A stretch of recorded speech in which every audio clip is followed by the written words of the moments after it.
Have you ever experienced déjà vu? That strange feeling when you're absolutely certain you've lived through a moment before? Well, in 2023, something far more unsettling began to occur across our planet, something that would challenge our fundamental understanding of time itself. It started on an ordinary Tuesday morning in March when Dr. Sarah Chen, a quantum physicist at CERN, noticed an inexplicable reading on her instruments. The sophisticated sensors designed to detect subatomic particles were showing patterns that defied our established laws of physics. But this wasn't an isolated incident. Within hours, similar anomalies were being reported by research facilities worldwide. What exactly were these anomalies? Imagine time behaving like a pond's surface after you throw a stone into it. Just as ripples disturb the water's smooth surface, these temporal anomalies were creating ripples in the fabric of time itself. In some locations, people reported experiencing the same 5 minutes repeatedly. In others, clocks would run backwards for brief periods before returning to normal. These weren't mass hallucinations or equipment malfunctions. They were measurable, verifiable phenomena that left the scientific community baffled. At the National Institute of Standards and Technology, NIST, in Colorado, atomic clocks, the most precise timepieces ever created by humans, began showing discrepancies. These weren't mere milliseconds of variation. We're talking about measurable time differences that couldn't be explained by any known physical phenomena. How could instruments designed to measure time with unfathomable precision suddenly disagree with each other? The media initially treated these events with skepticism. After all, how do you explain to the public that time itself might be becoming unstable? But as reports continued to flood in from every corner of the globe, it became impossible to ignore. The Japanese Space Agency reported that their satellites were experiencing unexpected temporal shifts in their orbital calculations. The Greenwich Observatory in London recorded instances where their precise chronometers showed different times despite being synchronized. What made these anomalies particularly concerning was their increasing frequency. In the first week, only highly sensitive scientific instruments could detect them. By the end of the month, ordinary digital watches and smartphones began displaying unexpected behaviors. Time would occasionally skip forward or backward by several seconds, leaving people disoriented and confused. The scientific community mobilized with unprecedented speed. An international task force was formed, combining the expertise of quantum physicists, astronomers, and mathematicians from leading institutions worldwide. Their mission? To understand what was causing these temporal disturbances and, more importantly, to determine if they posed a threat to our reality as we know it. Dr. Elena Rodriguez, a leading theoretical physicist from MIT, proposed what would become known as the temporal instability theory. According to her calculations, these anomalies weren't random occurrences, but rather symptoms of a more fundamental problem with the fabric of space-time itself. But what could cause such fundamental disruptions to one of the universe's most basic properties? The search for answers led to some startling discoveries. Researchers found that these temporal anomalies seemed to cluster around certain geographical locations, forming what they termed temporal hotspots. These hotspots appeared to follow no logical pattern. They could be found in busy city centers, remote deserts, and even in the middle of oceans. What made these locations special? What connected them? As scientists worked to map these hotspots, a disturbing pattern emerged. The anomalies were not only becoming more frequent, but also more intense. What started as minor temporal fluctuations began to manifest as more severe disturbances. In some cases, witnesses reported seeing events occur before they actually happened, a phenomenon that challenged our very understanding of cause and effect. Perhaps most alarming was the discovery made by Dr. James Wilson's team at Oxford University. Their analysis suggested that these temporal anomalies were not isolated incidents, but rather part of a larger pattern. A pattern that seemed to be building toward something. But toward what? And why now? The first ripple, as this initial wave of temporal anomalies came to be known, raised more questions than it answered. How could time, one of the most fundamental constants in our universe, suddenly become unreliable? What were the implications for our society, our technology, and our very existence if time itself could no longer be trusted? As governments worldwide began to establish protocols for dealing with these temporal disturbances, one thing became clear: this was just the beginning. The first ripple had revealed a vulnerability in what we thought was an immutable law of nature. As scientists raced to understand these phenomena, a more troubling question loomed. If this was only the first ripple, what else was coming? The world watched and waited, knowing that our understanding of reality had been fundamentally challenged. The first ripple had shown us that time, which we had always taken for granted, might not be as stable as we thought. And as research continued, one question echoed through laboratories and universities across the globe. Were we witnessing the beginning of a temporal crisis that could reshape our understanding of the universe itself? The emergence of a living, breathing Tyrannosaurus rex in downtown Manhattan marks an unprecedented escalation in the temporal anomalies that have been puzzling scientists worldwide. But what exactly happened on that fateful day, and how does it connect to the mysterious ripples in time that preceded it? Let's start with the facts about this extraordinary incident. At precisely 9:47 a.m. Eastern Time, surveillance cameras and countless eyewitnesses reported the sudden materialization of a fully grown Tyrannosaurus rex at the intersection of Broadway and West 42nd Street, right in the heart of Times Square. The creature, measuring approximately 40 feet in length and standing 15 to 20 feet tall, appeared through what witnesses described as a shimmering curtain of air, similar to the temporal distortions reported in the previous weeks. But why is this particular incident so significant? To understand its importance, we need to examine several key aspects. First, this marks the first instance of a living organism traversing what scientists now believe to be temporal gateways.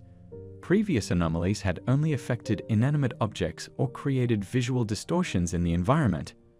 The appearance of a living creature, especially one extinct for 66 million years, represents a fundamental shift in our understanding of these phenomena.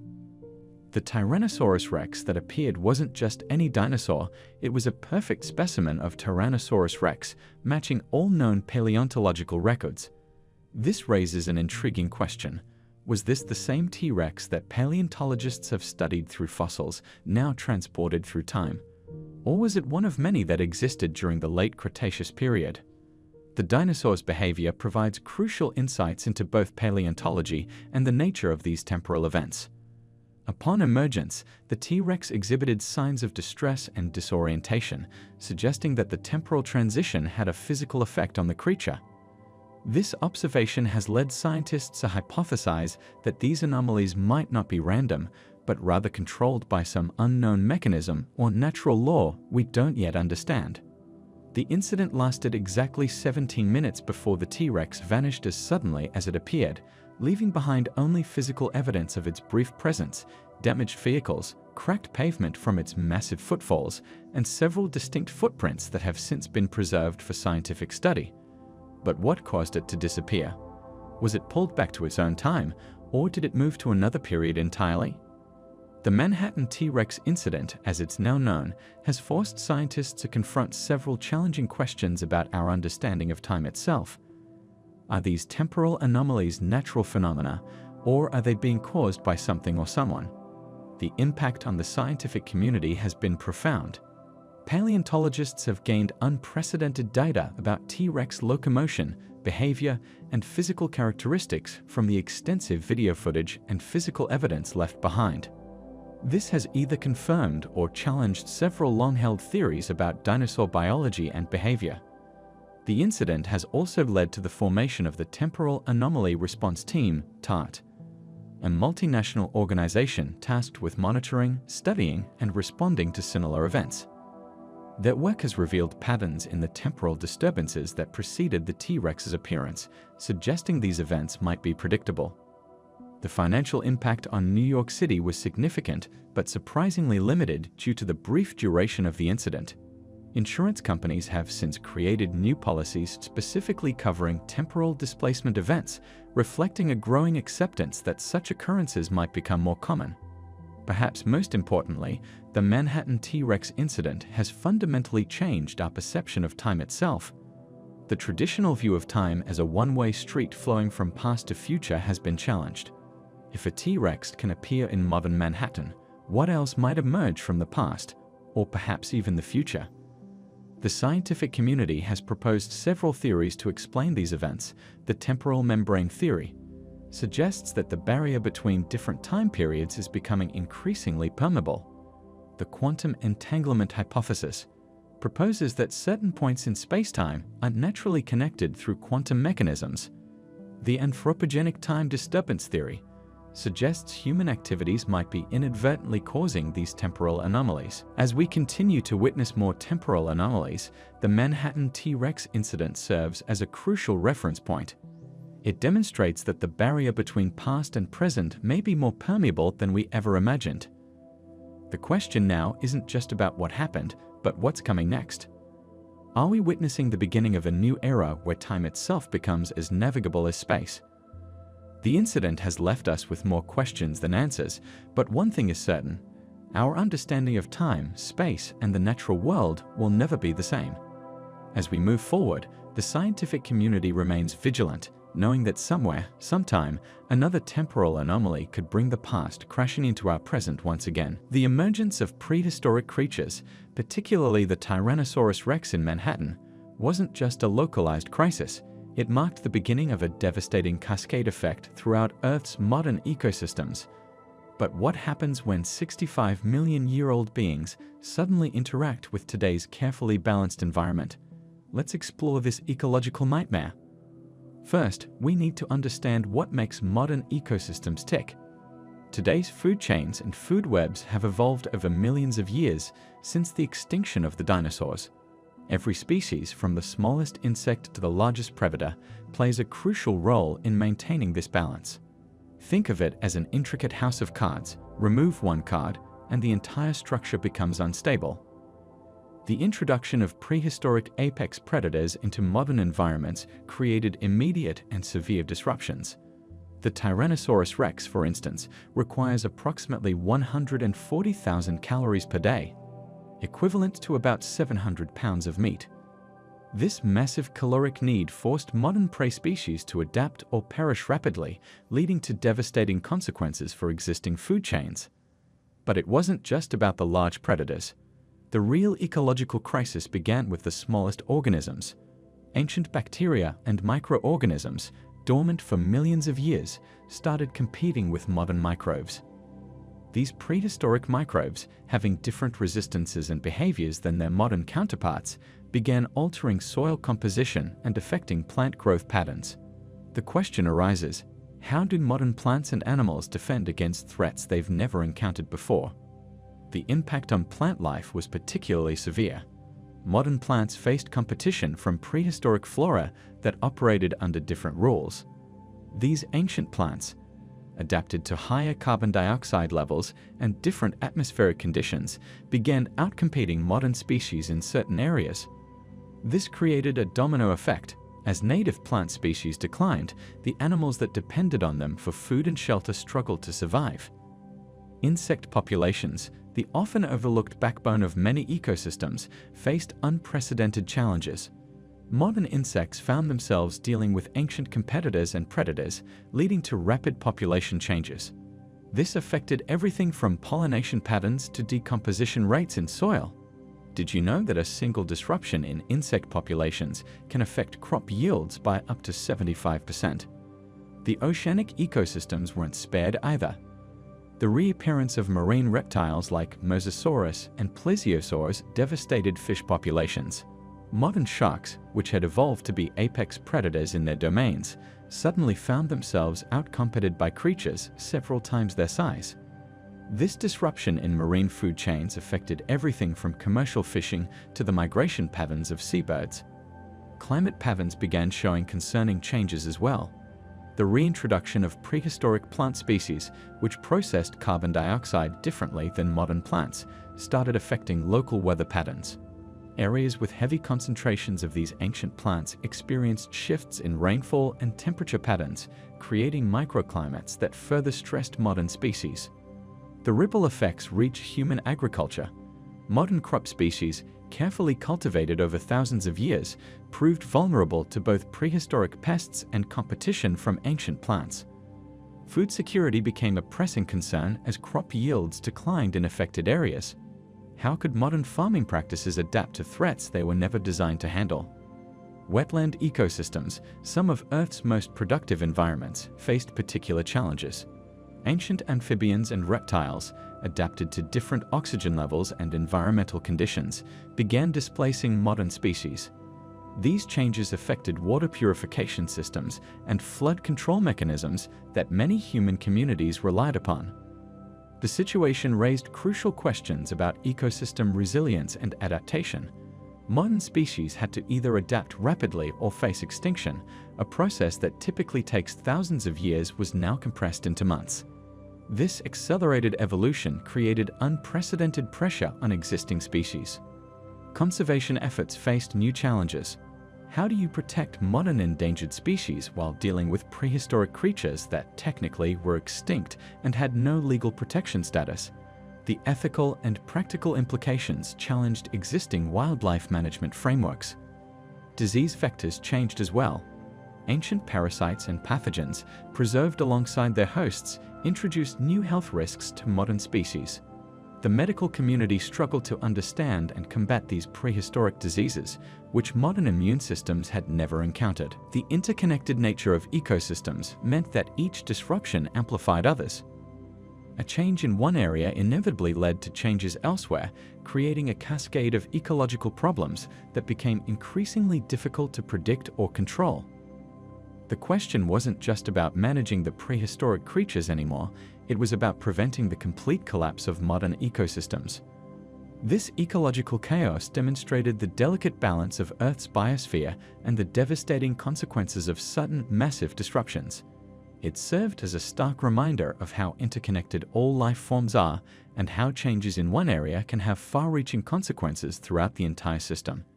The challenge became not just about surviving alongside prehistoric creatures, but about preserving the complex web of life that supports all modern species, including humans. As we delve into one of the most alarming consequences of prehistoric life forms returning to our modern world, we must confront a threat that's invisible to the naked eye, but potentially devastating in its impact: ancient pathogens. Have you ever wondered what kinds of diseases existed millions of years ago, frozen in time, waiting to be unleashed? The resurrection of prehistoric life forms brings with it an unprecedented challenge to modern public health. These ancient microorganisms, bacteria, and viruses, some of which have remained dormant in permafrost and deep-sea sediments for millions of years, are now finding their way back into active ecosystems. But why is this particularly dangerous? Modern species, including humans, have no natural immunity to these ancient pathogens. Through millions of years of evolution, our immune systems have adapted to fight current diseases, but these prehistoric microorganisms are completely foreign to our biological defense mechanisms. Think of it as introducing a completely unknown player into a game where all the rules and strategies were designed for familiar opponents. The process of ancient pathogen revival begins with the thawing of permafrost, where many of these microorganisms have remained preserved in a state of cryptobiosis, a condition where metabolic activity is minimal or suspended entirely. As these frozen repositories melt, they release viable microorganisms that have been locked away for millions of years. Scientists have already discovered several ancient viruses in melting permafrost, including a 30,000-year-old virus that, while harmless to humans, could still infect amoeba. But what makes these ancient pathogens particularly concerning is their potential to combine with modern diseases. When ancient and contemporary microorganisms interact, they can exchange genetic material through a process called horizontal gene transfer. This could potentially create hybrid pathogens that combine the unfamiliarity of ancient diseases with the adaptability of modern ones. Imagine combining the unknown qualities of a prehistoric virus with the transmission capabilities of current pathogens. The results could be unprecedented. The impact on wildlife populations is already becoming evident. Modern animals are encountering diseases their species have never faced before, leading to what scientists call naive host populations. These populations have no inherited or evolved defenses against these ancient threats. For example, contemporary birds might suddenly face viruses that their ancestors hadn't encountered for millions of years, leading to rapid spread and high mortality rates within their populations. The aquatic ecosystem faces particular challenges. Ancient marine viruses and bacteria preserved in deep-sea sediments are being released into modern oceans.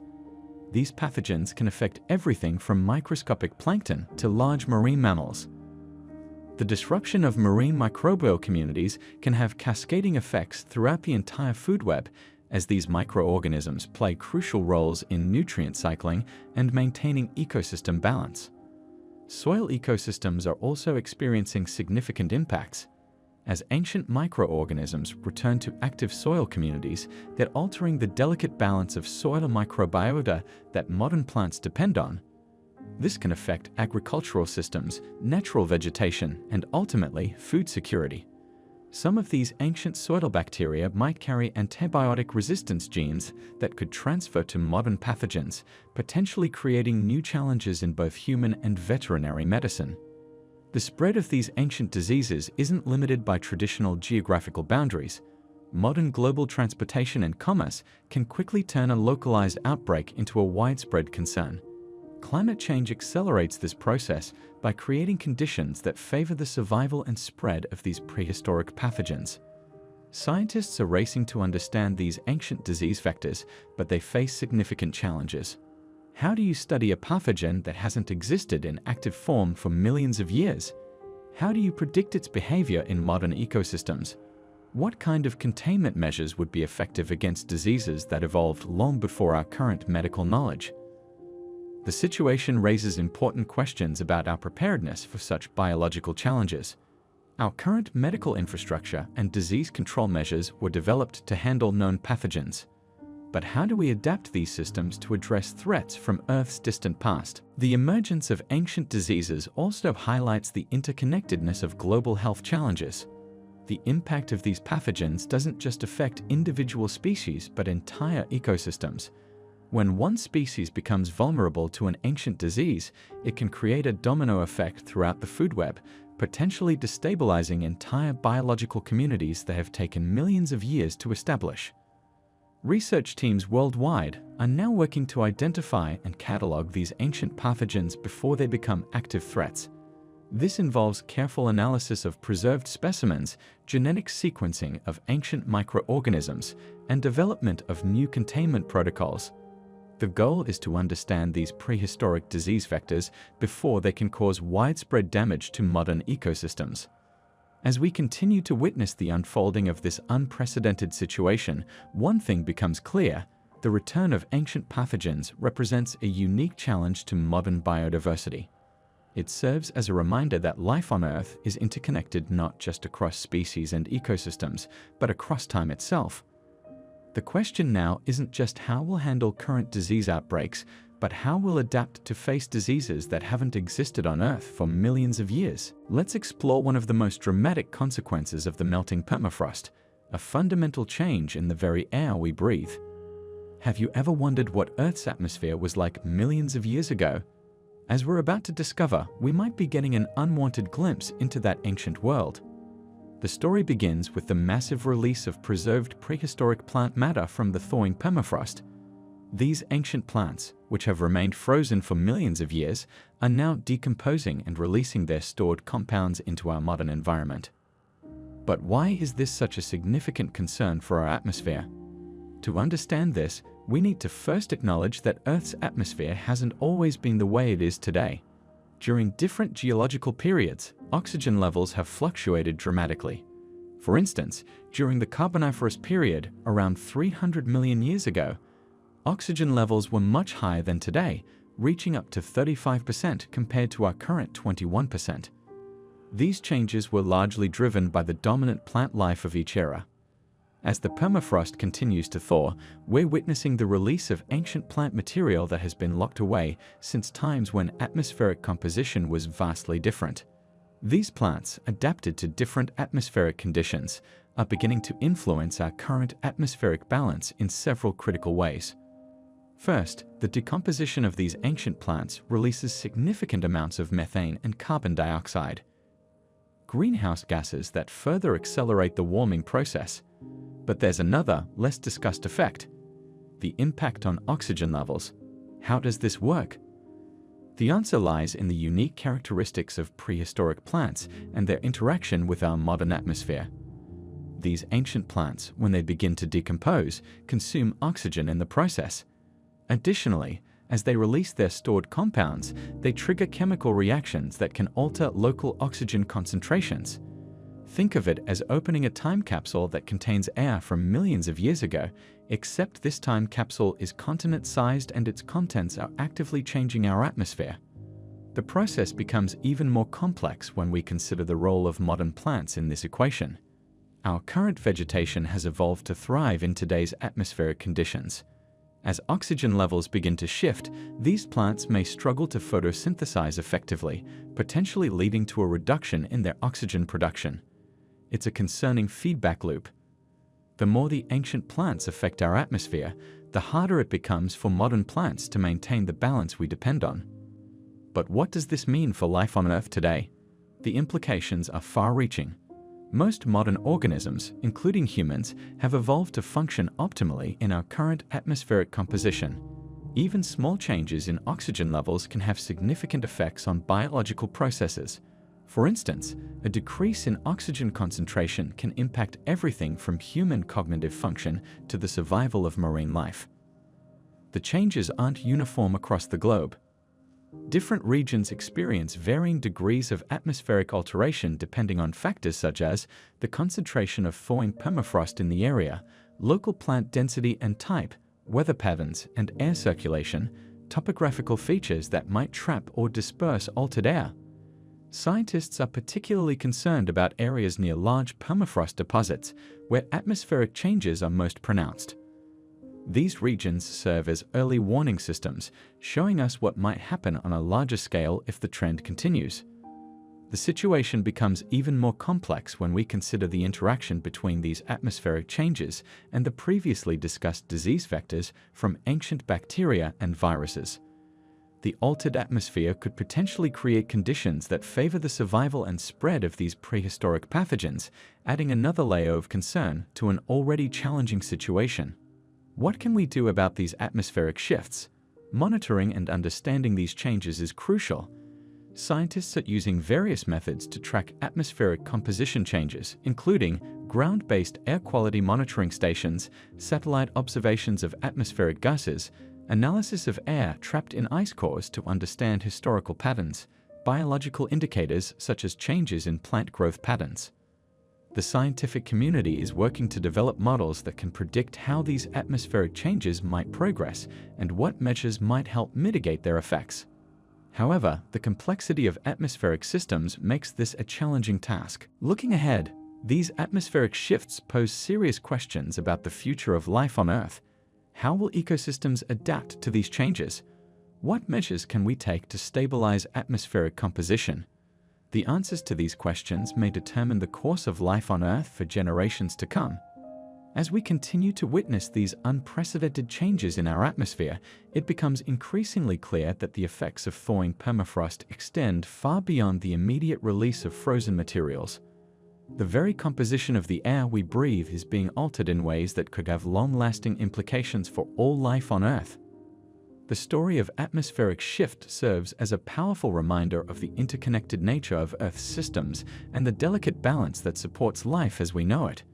As we face these changes, our understanding of these processes and our response to them will be crucial in determining how this chapter in Earth's history unfolds. Have you ever wondered how our modern military might fare against creatures that ruled the Earth millions of years ago? As prehistoric creatures emerge across the globe, the world's armed forces face an unprecedented challenge that no military training manual could have prepared them for. The initial military response begins with standard protocols for containing unknown threats. Military bases worldwide go into high alert as reports flood in from different continents. The United States Department of Defense activates its emergency response protocols, while NATO allies coordinate their efforts to address what quickly becomes classified as a global security threat. The first documented military engagement occurs when an Army National Guard unit encounters a group of velociraptors in a suburban area. Traditional small arms prove effective against individual creatures, but the raptor's pack-hunting strategies and incredible speed present tactical challenges that force military strategists to rethink their approach. The creature's thick hides and bone structures often require higher caliber weapons than standard-issue firearms. Air Force involvement becomes crucial as larger creatures are spotted. Apache helicopters and F-22 Raptors are deployed to track and engage flying prehistoric creatures, particularly pterodactyls, which pose significant threats to civilian aircraft and urban areas. The Air Force quickly learns that conventional air-to-air combat tactics must be modified.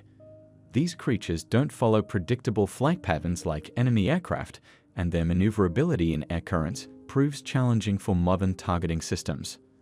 But what happens when tanks and armored vehicles face off against the largest land predators that ever existed? The deployment of M1 Abrams tanks against Tyrannosaurus rex specimens provides valuable data.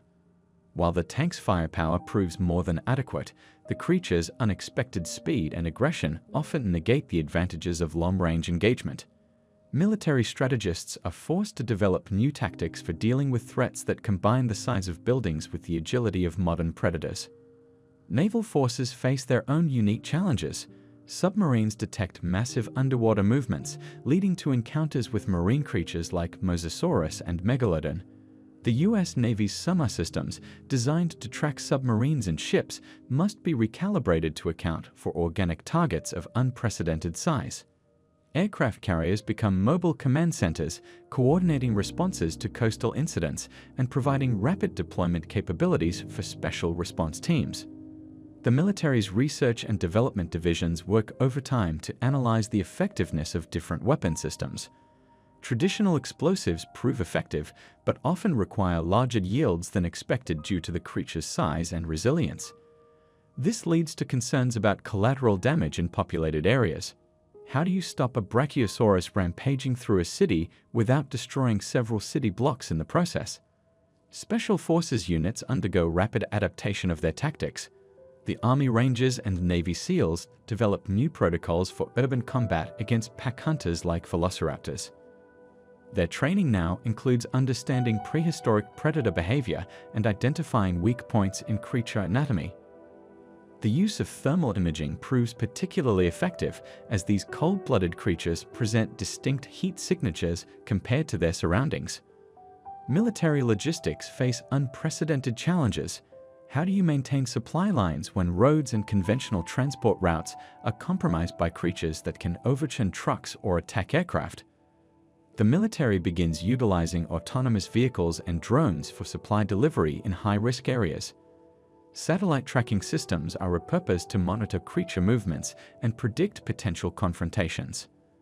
The international military cooperation reaches levels not seen since World War I. NATO establishes a unified command structure specifically for prehistoric threat response.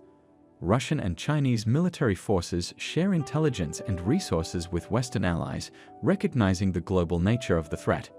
Joint military exercises are conducted to develop effective multinational response strategies. The development of specialized weapons becomes a priority. Traditional anti-tank weapons prove effective against larger creatures, but their use in urban environments poses significant risks. Research facilities work on developing non-lethal alternatives, including high-powered sedative delivery systems and sonic weapons designed to disorient larger creatures without causing permanent damage. Military medical units document new types of injuries and develop treatment protocols. Bite wounds from prehistoric predators present unique challenges due to unknown bacteria and venom compounds. Combat medics receive specialized training in treating these new categories of combat injuries. The psychological impact on military personnel cannot be understated. How do you maintain unit cohesion when facing creatures that seem to defy natural law?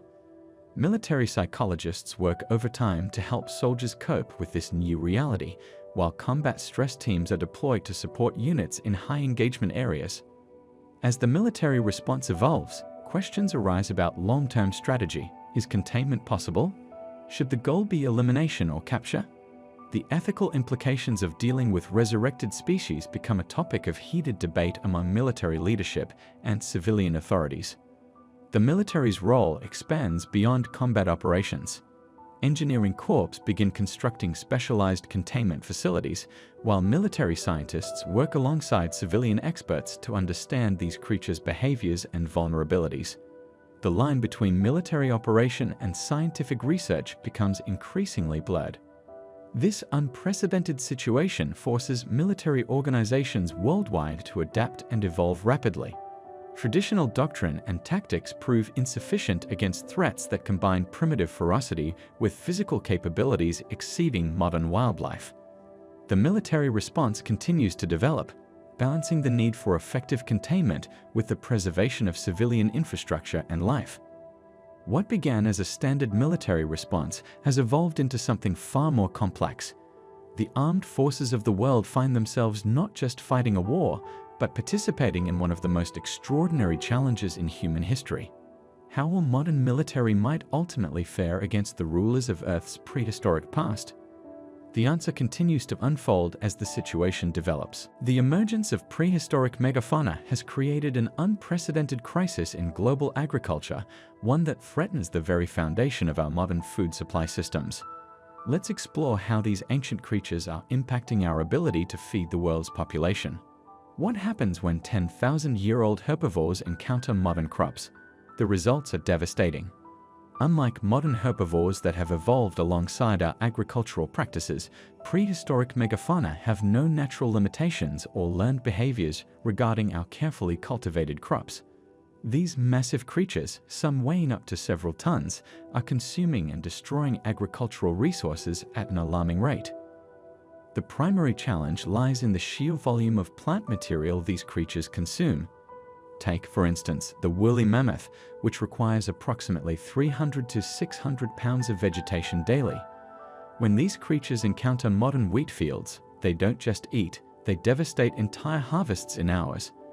Their feeding patterns are fundamentally different from any agricultural pest we've previously encountered. They uproot entire plants, trample vast sections of farmland, and their heavy footfalls compress soil structure, making it difficult to replant. But it's not just about what they eat. The agricultural crisis extends to infrastructure damage. Modern farming relies heavily on irrigation systems, fencing, and mechanical equipment.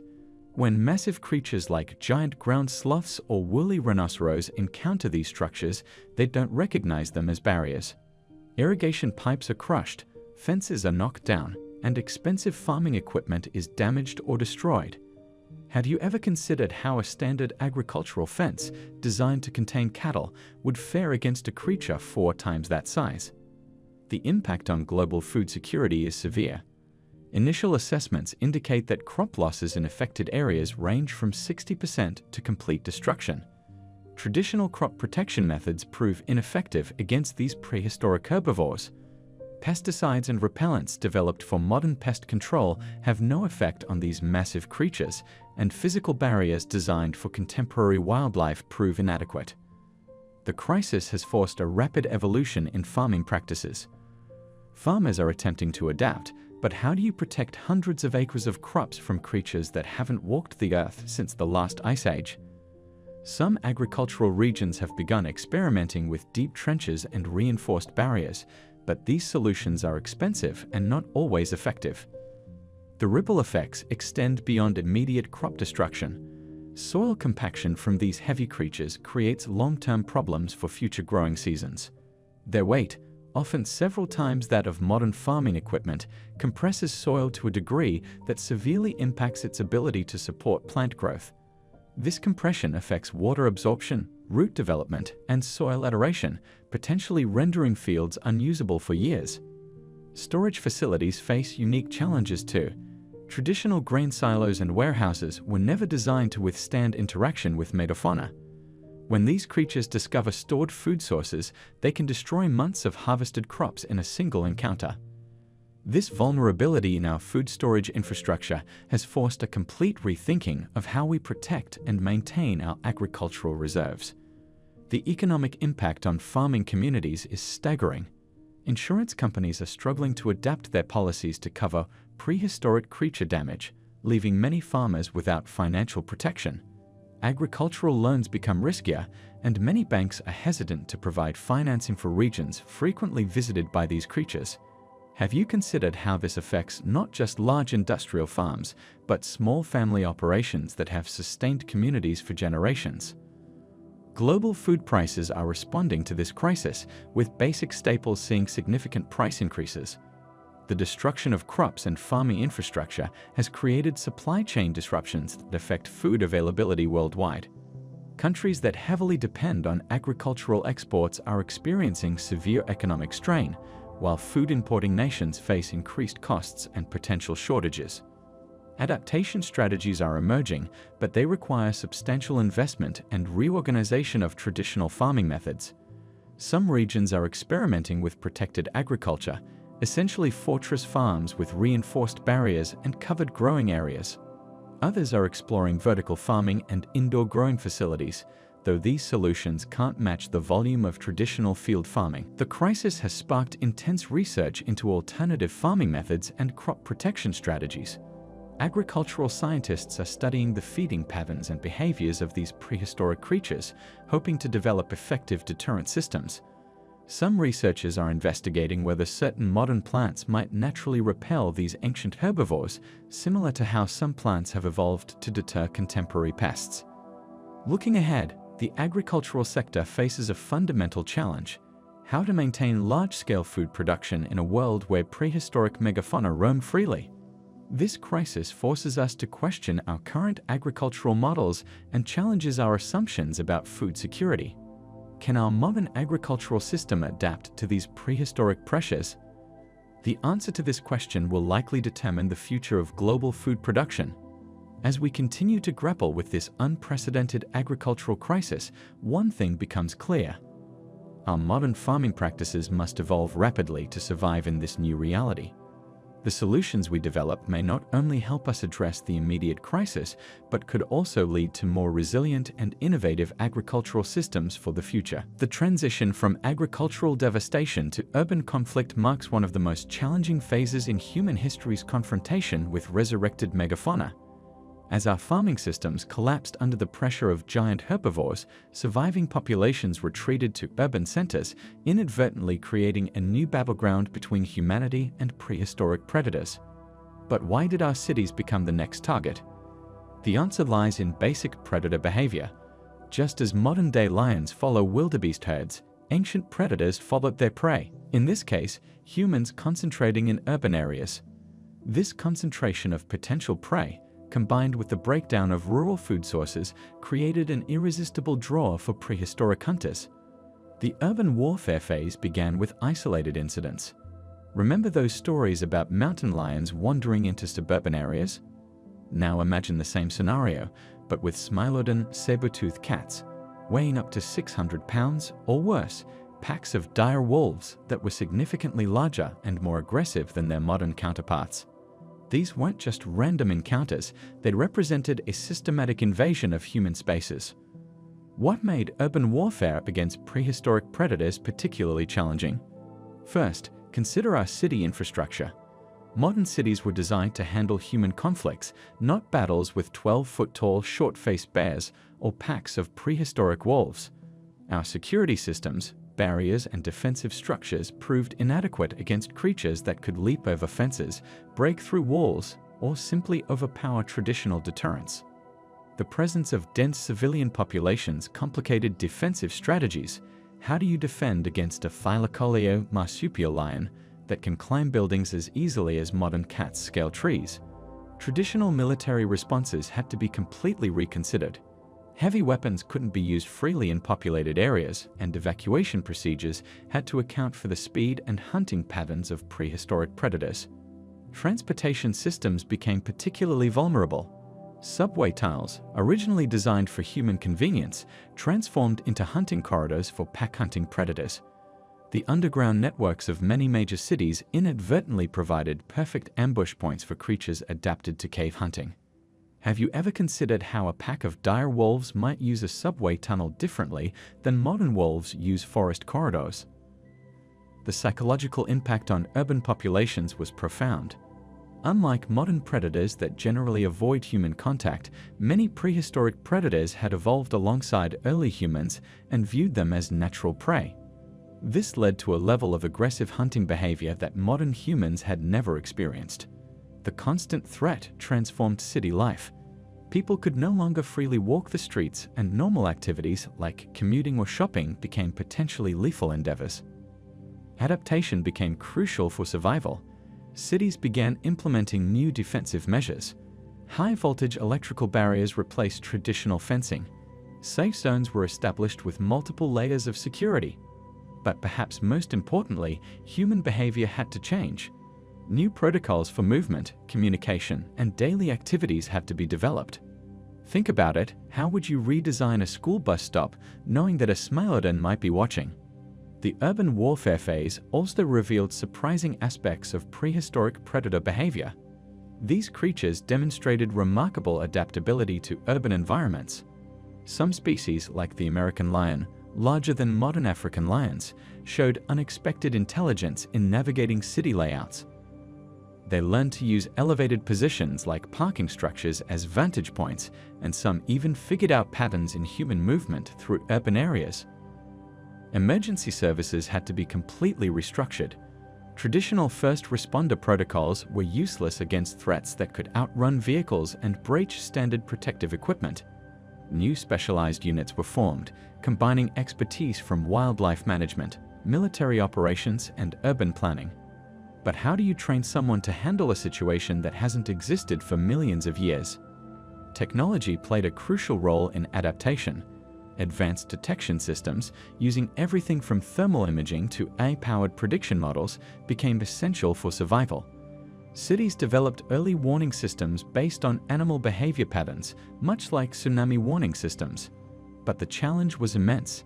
How do you predict the behavior of creatures that haven't existed in the modern world? The urban warfare phase marked a turning point in human megafauna conflict. It forced us to confront our vulnerability in what we had always considered our strongest domain, our cities.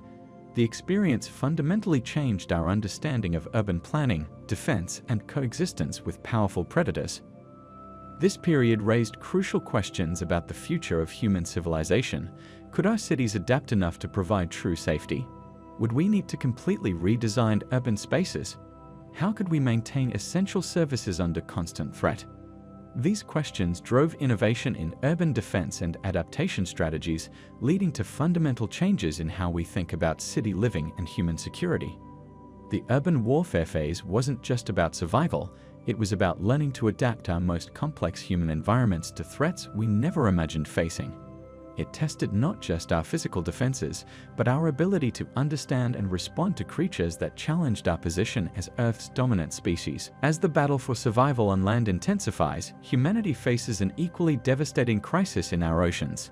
The emergence of ancient marine predators from the depths has transformed our relationship with the seas, creating unprecedented challenges for global maritime activities. Let's dive deep into this aquatic nightmare that's unfolding across our planet's oceans. Have you ever wondered what lurks in the deepest parts of our oceans? Well, now we know, and the reality is far more terrifying than any maritime legend. The reappearance of prehistoric marine creatures has turned our oceans into treacherous waters, where every voyage carries the risk of encountering these ancient behemoths. The first reported incidents occurred in major shipping lanes across the Pacific Ocean. Commercial vessels began disappearing without trace, leaving only distress signals and fragmented radio communications. Initial investigations revealed shocking footage of massive creatures, some reaching lengths of over 50 feet, attacking ships with devastating force. These weren't just isolated incidents, they represented the beginning of a global maritime crisis. The most prominent among these prehistoric predators is the megalodon, a species of giant shark that dwarfs today's great whites. With estimated lengths of up to 60 feet and jaws powerful enough to crush small boats, these creatures have become the primary threat to maritime traffic. But they're not alone. The oceans have also witnessed the return of other prehistoric terrors, the Mosasaurus, Kronosaurus, and giant squid-like creatures that make today's colossal squid look like mere appetizers. What does this mean for global commerce? The impact has been severe and far-reaching. shipping companies have been forced to completely redesign their routes, avoiding known hotspots of prehistoric activity. This has led to longer journey times, increased fuel consumption, and skyrocketing insurance premiums.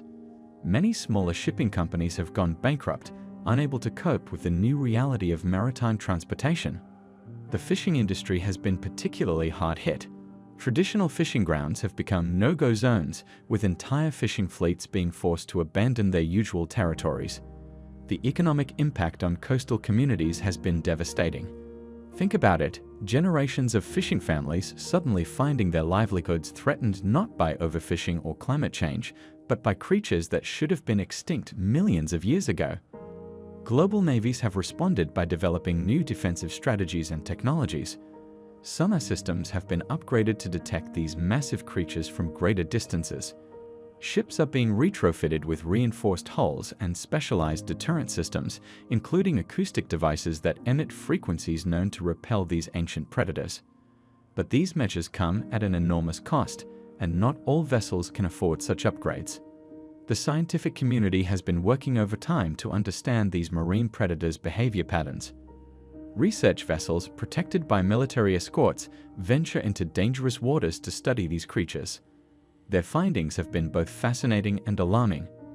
These prehistoric predators show signs of advanced hunting strategies, often working in groups to take down larger vessels, a behavior that suggests they're not just mindless killing machines but intelligent hunters. What about our coastal cities? The presence of these marine monsters has forced coastal communities to implement new safety measures. Popular beaches have installed advanced warning systems, and many have constructed underwater barriers to protect swimmers and surfers. Some coastal cities have even built seawalls to prevent larger creatures from approaching populated areas. The environmental impact of these ancient predators has been significant as well. They've disrupted entire marine ecosystems, affecting everything from whale migration patterns to fish populations. Marine biologists are reporting unprecedented changes in ocean food chains as these apex predators establish their dominance over modern marine life.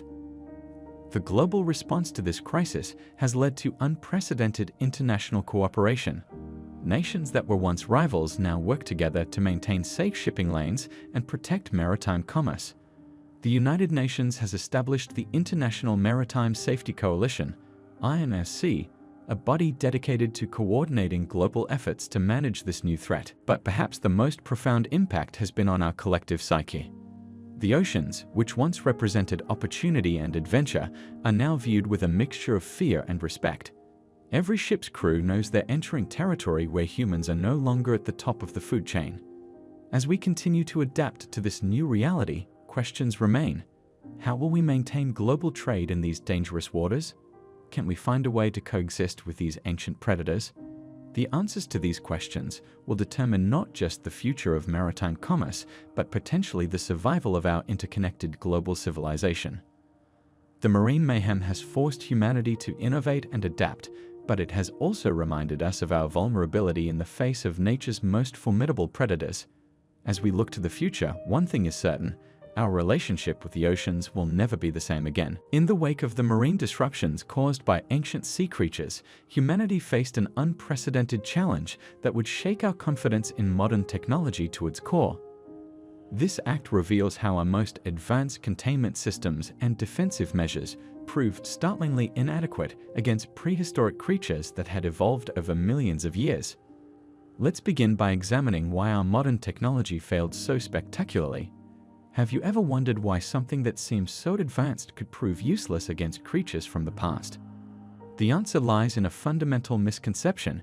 We assumed our modern solutions could easily handle ancient threats. The first major technological failure occurred with our containment systems. Traditional barriers and electromagnetic fences, which had proven effective against contemporary marine life, were simply no match for these prehistoric creatures. The ancient marine reptiles, with their incredibly dense bone structures and powerful muscles, could break through reinforced steel barriers as if they were made of paper. Our most robust underwater containment facilities, designed to withstand extreme pressures and conditions, failed to hold these creatures for more than a few hours. Sonar technology, a cornerstone of modern marine navigation and tracking, proved particularly ineffective. Why? These ancient creatures had evolved in oceans with vastly different acoustic properties than today's seas. Their bodies seemed to absorb or deflect sonar waves in unexpected ways, making them nearly invisible to our most sophisticated detection systems. Ships and submarines, relying heavily on sonar technology, were essentially blind to these threats until it was too late. Another significant failure came from our attempts to use tranquilizers and sedatives. Modern chemical compounds, designed based on contemporary animal biology, had little to no effect on these prehistoric creatures. Their metabolic systems, evolved to process the different atmospheric conditions of their time, simply processed or ignored our strongest sedatives. This rendered useless our primary means of safely managing large marine creatures. Electronic deterrent systems, which use pulses of electricity to repel marine life, also proved ineffective. Many of these ancient creatures had evolved in oceans with significantly different mineral content and electromagnetic properties. As a result, they showed remarkable resistance to electrical currents that would typically deter or incapacitate modern marine life. Some specimens even seemed attracted to the electrical pulses, perhaps reminiscent of hunting signals from their own time. Communication technology, vital for coordinating response efforts, faced unexpected challenges. The creature's vocalizations and movements created interference patterns that disrupted underwater communications, radio signals, and even satellite transmissions in affected areas. This communication breakdown severely hampered organized responses to their appearances and movements. GPS tracking devices, when successfully attached to these creatures, rarely lasted long. The immense pressure these animals could generate through movement, combined with their tough, ancient hide, meant that tracking devices were either crushed or dislodged within hours. This left response teams unable to monitor their movements effectively. Perhaps most concerning was the failure of our predictive modeling systems. These sophisticated computer programs, designed to forecast animal behavior and movement patterns, prove useless against creatures whose behavioral patterns evolved under completely different environmental conditions. The artificial intelligence systems, trained on modern animal behavior, couldn't accurately predict the actions of these prehistoric creatures. Even our most advanced military technology struggled. Submarines, designed for modern warfare, found their systems compromised by the unique signatures these creatures produced. Targeting systems, sonar arrays, and defensive measures all proved inadequate against beings that operated outside the parameters of our technological understanding. This systematic failure of modern technology raised serious questions about our preparedness for dealing with the unexpected. How could we adapt our technology to address threats from the past? What did these failures reveal about the limitations of our current technological approach? The impact extended beyond immediate containment issues. Research facilities designed to study marine life safely couldn't effectively contain specimens for study. This severely limited our ability to learn about these creatures and develop better countermeasures. Environmental monitoring systems, crucial for understanding the impact of these creatures on marine ecosystems, proved unreliable in their presence. These technological failures forced a complete reassessment of our approach to marine safety and security. Traditional methods of marine wildlife management had to be reconsidered entirely. The situation demonstrated that sometimes the most advanced solution isn't necessarily the most effective one. This act serves as a humbling reminder of technology's limitations when faced with the unknown. Despite our advanced civilization, creatures that evolved millions of years ago managed to render many of our sophisticated systems obsolete. It raises important questions about our reliance on technology and our need to develop more adaptable and robust solutions. The technological failures documented in this act would lead to a fundamental shift in how we approach the challenge of dealing with prehistoric creatures in our modern world. It became clear that successful solutions would require a combination of technological innovation and a deeper understanding of prehistoric life forms. Have you ever wondered what would happen if we suddenly had to leave our homes, our cities, and everything we've built because nature decided to reclaim its territory? This isn't a hypothetical scenario anymore. It's becoming our reality as prehistoric life forms push humanity into what experts are calling the greatest mass migration in modern history. Let's understand what's actually happening across the globe. In numerous regions, particularly coastal areas and zones adjacent to where prehistoric life first emerged, human populations are being forced to relocate en masse. This isn't a gradual, planned movement, it's a necessary evacuation as ancient species, from giant insects to prehistoric plants, make these areas increasingly uninhabitable for human civilization. The first signs of this forced migration began when prehistoric vegetation started overwhelming modern agricultural lands. Modern crops couldn't compete with these ancient, aggressive plant species that grew at unprecedented rates. Farmers found their fields overtaken by massive ferns and primitive cycads that destroyed existing crop systems. This agricultural crisis became the initial trigger for population movement as food security in affected regions completely collapsed. But why can't we simply adapt to these changes? The answer lies in the fundamental incompatibility between modern human infrastructure and prehistoric life forms. Our cities, designed for current environmental conditions, simply cannot withstand the physical pressure of these ancient species. Consider the damage caused by tree roots to modern pavements. Now imagine roots 10 times stronger and more invasive. Municipal systems, from sewage to electrical grids, are being literally torn apart by these primitive life forms. The migration patterns we're observing follow a clear trajectory. People are moving away from coastal regions and areas with high prehistoric activity toward inland zones that remain relatively unaffected. Major urban centers in affected areas are being systematically evacuated, creating unprecedented logistical challenges. This isn't just about moving people, it's about relocating entire communities, their resources, and trying to preserve their way of life. The scale of this migration is staggering. According to recent estimates, millions of people have already been displaced. Governments worldwide are struggling to manage these population movements while maintaining social order. Emergency response systems are being stretched to their limits as they attempt to coordinate these mass relocations while ensuring basic necessities are available to displaced populations. This situation has created a new category of displaced persons: prehistoric refugees. Unlike traditional refugees fleeing conflict or persecution, these individuals are running from an environment that has become hostile due to the reemergence of prehistoric life. The international community is having to develop new frameworks and policies to address this unique form of displacement. The economic impact of this mass migration cannot be overstated. Abandoned cities represent trillions in lost infrastructure and property value. Industries are being forced to relocate, supply chains are being disrupted, and new economic centers are emerging in previously less developed regions.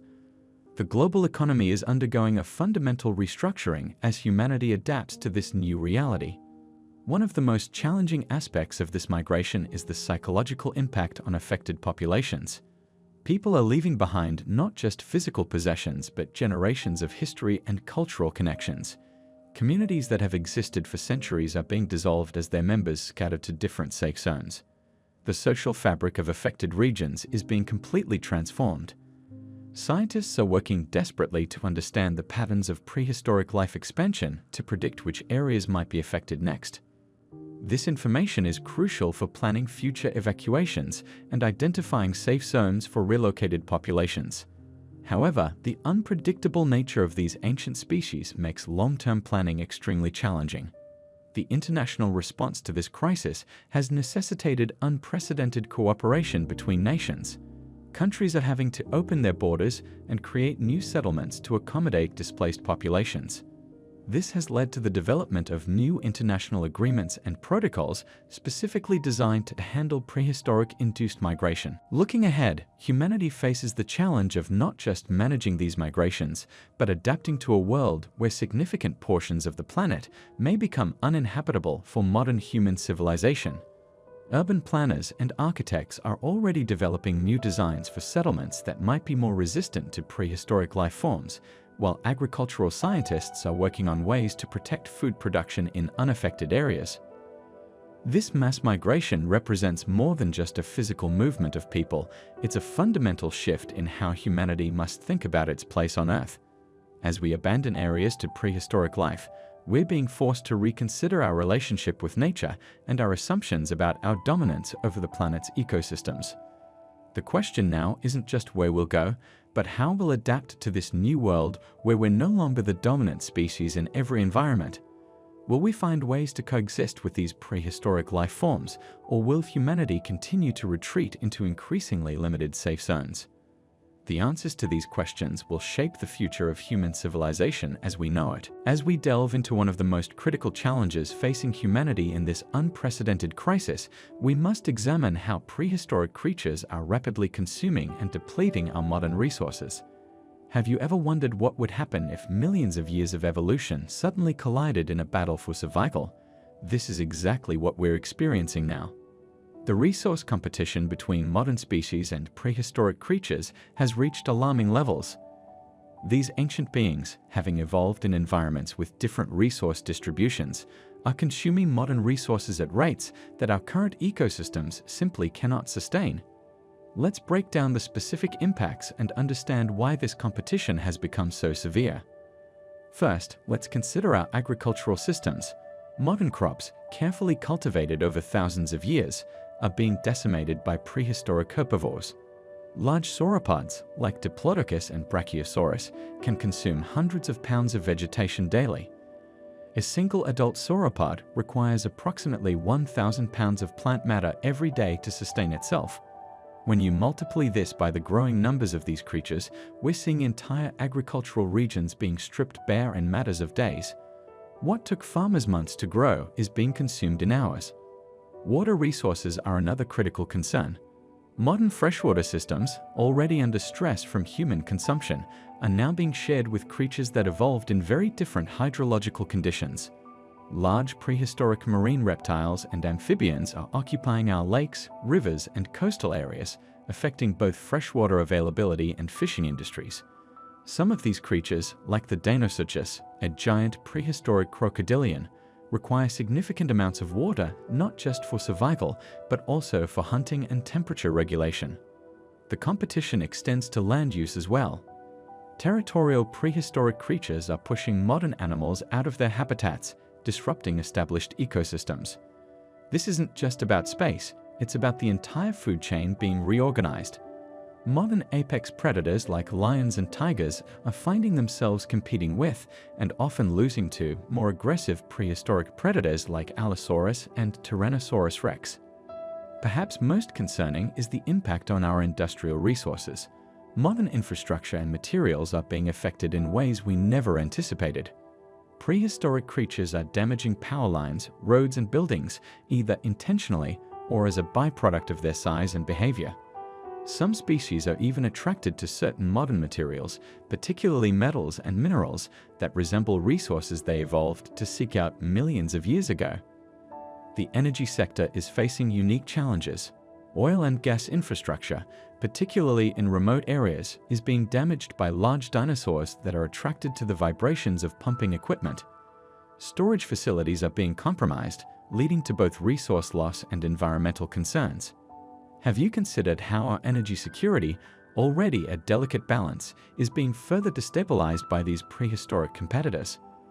Forest resources are being depleted at unprecedented rates. Modern forestry management practices cannot keep pace with the consumption rates of large herbivorous dinosaurs. Trees that took decades to grow are being felled in minutes, either for food or as collateral damage from these massive creatures' movements. This deforestation has cascading effects on soil stability, carbon sequestration, and habitat availability for modern species. The fishing industry has been particularly hard hit. Prehistoric marine reptiles like Mosasaurus and Leopleurodon are consuming fish stocks at rates that far exceed sustainable levels. Modern fishing quotas and management systems are becoming irrelevant as these ancient predators reshape marine ecosystems. Commercial fishing operations are reporting empty nets in areas that were once abundant with fish. Even our waste management systems are being affected. Some prehistoric creatures are attracted to landfills and waste processing facilities, disrupting our ability to manage modern waste effectively. This creates additional public health concerns and strains our already challenged waste management infrastructure. The competition for resources isn't just affecting human systems, it's creating new conflicts between prehistoric species themselves.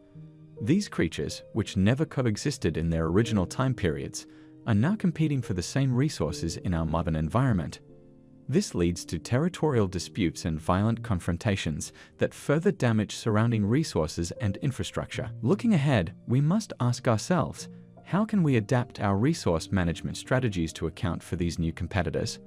The solutions will require innovative thinking and possibly the development of new technologies to protect and preserve essential resources. We need to understand that this isn't a temporary crisis, it's a fundamental shift in how resources must be managed and distributed across species that evolved millions of years apart. The resource competition crisis forces us to reevaluate our entire approach to resource management and conservation. Traditional models of sustainability need to be completely reconsidered in light of these prehistoric competitors. As we continue to gather data and understand the patterns of resource consumption by these ancient creatures, we must develop new strategies to ensure the survival of both modern species and our own civilization. The question remains, can we find a way to coexist with these prehistoric beings while maintaining enough resources for all? The answer to this question will likely determine the future of human civilization and our ability to maintain the complex systems we've built over thousands of years. Throughout Earth's history, species have evolved and adapted to their environments over millions of years, developing specialized traits and behaviors to survive. But what happens when the carefully balanced ecosystem is suddenly disrupted by the introduction of prehistoric creatures? This unprecedented situation has created what scientists now call an adaptation crisis. Let's explore why modern animals are facing such significant challenges. Unlike gradual evolutionary changes that typically occur over thousands or millions of years, the sudden appearance of prehistoric competitors has given contemporary species no time to develop new survival strategies. Have you ever wondered how a modern deer would fare against a prehistoric megaherbivore? Or how today's predators match up against ancient hunters? The crisis manifests in several critical ways. First, modern herbivores find themselves competing with much larger and more efficient prehistoric plant eaters. Take, for example, the modern-day elk and deer populations. These animals have evolved to browse on specific types of vegetation and follow seasonal feeding patterns. However, they now face competition from creatures like the Brontotherium, which can consume massive amounts of vegetation in a single day. This competition has forced many modern herbivores to alter their traditional feeding grounds and patterns, often pushing them into less suitable habitats. The pressure isn't just on herbivores. Modern predators face equally daunting challenges. Consider the wolf, an apex predator in many ecosystems before the arrival of prehistoric creatures. These skilled hunters now find themselves competing with and often avoiding much larger prehistoric carnivores. Their traditional hunting strategies, developed over thousands of years, prove less effective when prehistoric prey species have different defensive capabilities than what they're accustomed to hunting. The adaptation crisis extends beyond just competition for food. Modern animals are struggling with territory displacement. Many species are being forced out of their traditional habitats by larger, more aggressive prehistoric competitors. Breeding disruption. The stress of new competition and predation has led to decreased breeding success in many modern species. Migration pattern changes. Traditional migration routes have become dangerous or impossible to follow due to prehistoric predator presence. Behavioral confusion. Modern animals lack the instinctive responses to prehistoric predators, making them particularly vulnerable. The impact on small mammals has been particularly severe. These creatures, which evolved to fill specific ecological niches, now face competition from prehistoric mammals that may be better adapted to their roles. For instance, modern rodents find themselves competing with more efficient prehistoric relatives for similar food sources and burrow spaces. Birds, despite their ability to fly, aren't immune to the crisis. Many ground-nesting species have seen their reproductive success plummet as they lack defensive strategies against prehistoric ground-dwelling predators. Even arboreal, tree-dwelling, species face challenges as prehistoric creatures affect the vegetation patterns they rely on. Aquatic ecosystems are experiencing similar disruptions. Modern fish species, perfectly adapted to their niches over millions of years, now compete with prehistoric fish that may have more efficient feeding mechanisms or better defensive capabilities. How do modern salmon compete when their spawning grounds are disrupted by prehistoric aquatic species? The adaptation crisis has also revealed interesting aspects of evolutionary biology. Scientists are observing rapid behavioral changes in some modern species, what they call behavioral plasticity. Some animals are showing remarkable ability to modify their behavior in response to new threats, though these changes may not be enough to ensure long-term survival. What makes this crisis particularly concerning is its speed. Evolution typically works on a timescale of thousands or millions of years, allowing species to gradually develop new traits and behaviors. The sudden introduction of prehistoric competitors has created an evolutionary pressure cooker, forcing modern species to adapt or face decline in a matter of years rather than millennia. The ripple effects of this crisis extend throughout entire ecosystems. As modern species struggle, the delicate balance of food webs becomes disrupted. When one species declines, it affects both its predators and prey, creating a cascade of ecological changes. For instance, if modern herbivores decline, it affects not only the plant communities they help maintain, but also the predators that rely on them for food. Conservation biologists are particularly concerned about species that were already endangered before the arrival of prehistoric creatures. These vulnerable populations, already struggling with habitat loss and human impacts, now face additional pressures that could push them toward extinction. How can we protect these species when their evolutionary adaptations are suddenly insufficient? The adaptation crisis raises important questions about ecosystem resilience and the speed at which nature can respond to dramatic changes. It serves as a stark reminder of the delicate balance that exists in natural systems and how quickly that balance can be disrupted. As we continue to observe these interactions, we gain valuable insights into evolutionary processes and the challenges of sudden ecosystem change. What will be the long-term consequences of this adaptation crisis? Will modern species develop new strategies to coexist with their prehistoric competitors? Only time will tell, but one thing is certain. The current situation provides an unprecedented opportunity to study rapid evolutionary responses and the limits of adaptive capability in real time. Have you ever wondered how plants could change the weather? It might sound surprising, but the reintroduction of prehistoric plants into our modern environment has created some remarkable and concerning changes in local weather patterns. Let's explore how these ancient flora are literally reshaping the air we breathe and the weather we experience. The prehistoric plants that have emerged through genetic resurrection are fundamentally different from our modern vegetation in several crucial ways. These differences are not just about their size or appearance, they're about how these plants interact with the atmosphere itself. The most significant impact comes from their unique photosynthetic processes and water consumption patterns. One of the most notable characteristics of prehistoric plants, particularly those from the Carboniferous and Devonian periods, is their extremely efficient photosynthesis. These plants evolved during times when carbon dioxide levels were much higher than today, sometimes up to 5 times our current atmospheric concentrations. As these plants now grow in our modern environment, they're processing carbon dioxide at rates that our ecosystems haven't experienced for millions of years. But what does this enhanced photosynthesis mean for our local weather? The answer lies in the water cycle. These prehistoric plants release significantly more water vapor into the atmosphere through transpiration compared to modern plants. This increased moisture release is creating what scientists call localized humidity domes, areas where the air contains much more moisture than surrounding regions. These humidity domes are particularly noticeable around dense concentrations of resurrected prehistoric ferns and early seed plants. The increased atmospheric moisture has led to more frequent fog formation in areas with high concentrations of prehistoric plants.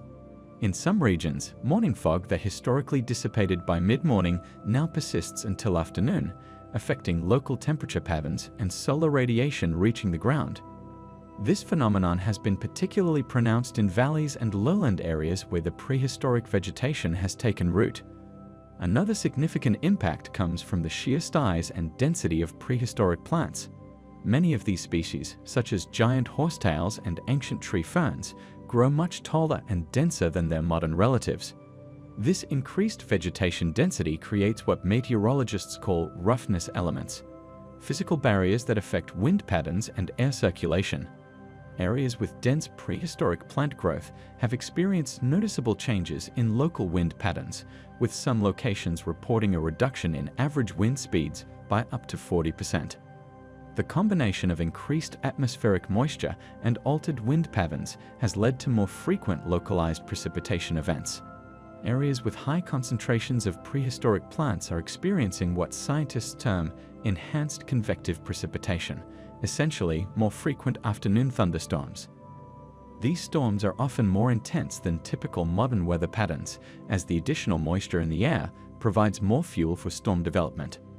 Temperature patterns have also been affected. The dense canopy of prehistoric plants creates more pronounced temperature gradients between the ground and the air above. During the day, these areas tend to be cooler at ground level due to reduced solar radiation penetration. However, at night, they retain heat more effectively, leading to warmer nighttime temperatures and reduced temperature fluctuations. The impact on seasonal patterns has been particularly interesting. In regions with significant prehistoric plant populations, the traditional boundaries between seasons have become less distinct. The enhanced moisture retention and altered temperature patterns create what some climatologists are calling microseasons, periods with unique weather characteristics that don't align with traditional seasonal expectations. These weather changes have broader implications for modern ecosystems. The altered precipitation patterns affect soil moisture levels, which in turn influences the growth patterns of modern plants. Some areas are experiencing soil saturation levels that haven't been seen since ancient times, leading to changes in soil chemistry and microbial activity. The atmospheric changes aren't limited to just the immediate vicinity of prehistoric plants. There's evidence of what scientists call spillover effects, weather pattern changes that extend beyond the areas where prehistoric plants are growing. These effects can influence weather systems several kilometers away from the source, creating a ripple effect through regional weather patterns. The situation raises important questions about the future of our local climate systems. How will these weather changes affect modern agriculture? What adaptations might be necessary for urban planning and water management? The answers to these questions are still emerging as scientists continue to study these unprecedented weather modifications. Understanding these weather impacts is crucial for managing the integration of prehistoric flora into our modern world. It's not just about preserving or containing these ancient species, it's about understanding and adapting to the fundamental changes they bring to our environment. As we continue to observe and study these weather modifications, we're gaining invaluable insights into both our planet's past climate and the potential future of our weather systems. This weather impact situation serves as a remarkable reminder of how interconnected our world's systems are. The reintroduction of prehistoric plants isn't just a biological event, it's a complex environmental change that affects everything from the air we breathe to the rain that falls from our skies. As we continue to navigate these changes, the knowledge we gain will be crucial for adapting to our evolving environment. Have you ever wondered how fragile our modern communication systems really are? In this critical turn of events, we witness the devastating impact of prehistoric creatures on our vital infrastructure, leading to a cascading failure of communication and power systems that we've come to rely on so heavily. The situation begins with the prehistoric creatures, particularly the larger species, inadvertently causing significant damage to power lines and communication towers. These ancient beings, having no concept of our modern infrastructure, treat these structures as they would any other obstacle in their environment. Large pterosaurs, for instance, collide with cell towers during flight, while larger terrestrial creatures like the brontosaurus accidentally topple power lines as they move through urban areas. The initial damage triggers a domino effect throughout the interconnected power grid. When one section fails, it places additional strain on other parts of the network, leading to widespread blackouts. But why is this particularly concerning? Modern society depends entirely on electricity to maintain our communication systems. Without power, cell phone towers cease to function, internet services go down, and even traditional landline phones, which require electricity for their switching systems, become inoperative. The breakdown of communication infrastructure creates multiple critical issues. First, emergency services face severe challenges in coordinating their responses. Police departments, fire stations, and ambulance services can't effectively communicate with each other or receive emergency calls from citizens in need. This compromises their ability to respond to situations involving both prehistoric creatures and regular emergencies. Consider the impact on essential services. Hospitals lose their ability to coordinate with ambulances and other medical facilities. Traffic management systems fail, leading to gridlock in urban areas. Banking systems go offline, preventing electronic transactions and access to funds. Even basic utilities like water treatment plants and sewage systems, which rely on electronic control systems, face operational difficulties. The situation is further complicated by the public's inability to receive crucial updates and safety information. Without functioning phones, television, or internet, people can't access news about dangerous prehistoric creature movements or receive evacuation orders. This information vacuum leads to increased panic and confusion among the population. Government agencies and emergency response teams are forced to resort to older, more basic forms of communication. Radio systems, particularly those with backup power sources, become crucial lifelines. However, these systems have limited range and capacity compared to modern digital networks. Some areas begin implementing alternative communication methods, such as designated meeting points for information sharing or using vehicle-mounted public address systems to spread important messages. The business world isn't spared either. Companies lose their ability to process transactions, access cloud-based services, or communicate with employees and customers. This leads to significant economic disruption, as modern commerce is heavily dependent on digital communication and payment systems. What makes this situation particularly challenging is the difficulty in repairing the damaged infrastructure. Maintenance crews face unprecedented obstacles in their repair efforts. How do you safely fix a power line when there's a risk of prehistoric creatures in the area? Traditional repair protocols have to be completely reimagined to account for these new threats. The communication breakdown also reveals how interconnected our modern systems are. When one component fails, it affects countless others in ways that might not be immediately obvious. For instance, automated systems in modern buildings, which control everything from elevators to security systems, become compromised. Even seemingly simple tasks like coordinating food and supply deliveries become logistical nightmares without proper communication channels. This crisis forces communities to adapt quickly. Local neighborhoods establish physical message boards and designated meeting times for information sharing. Bicycle messengers and runners become valuable assets for delivering important messages between different parts of cities. Some communities even revive older technologies like ham radios and Morse code to maintain some form of long-distance communication. The situation raises important questions about the resilience of our modern infrastructure. How can we better protect our communication systems from unexpected threats? Should we maintain more robust backup systems? The experience demonstrates the importance of having alternative communication plans and the need to perhaps maintain some older, simpler systems as emergency backups. As repair efforts continue, it becomes clear that any new infrastructure will need to be designed with these new threats in mind. This might mean developing more robust power line systems, building redundant communication networks, or creating protective measures around critical infrastructure components.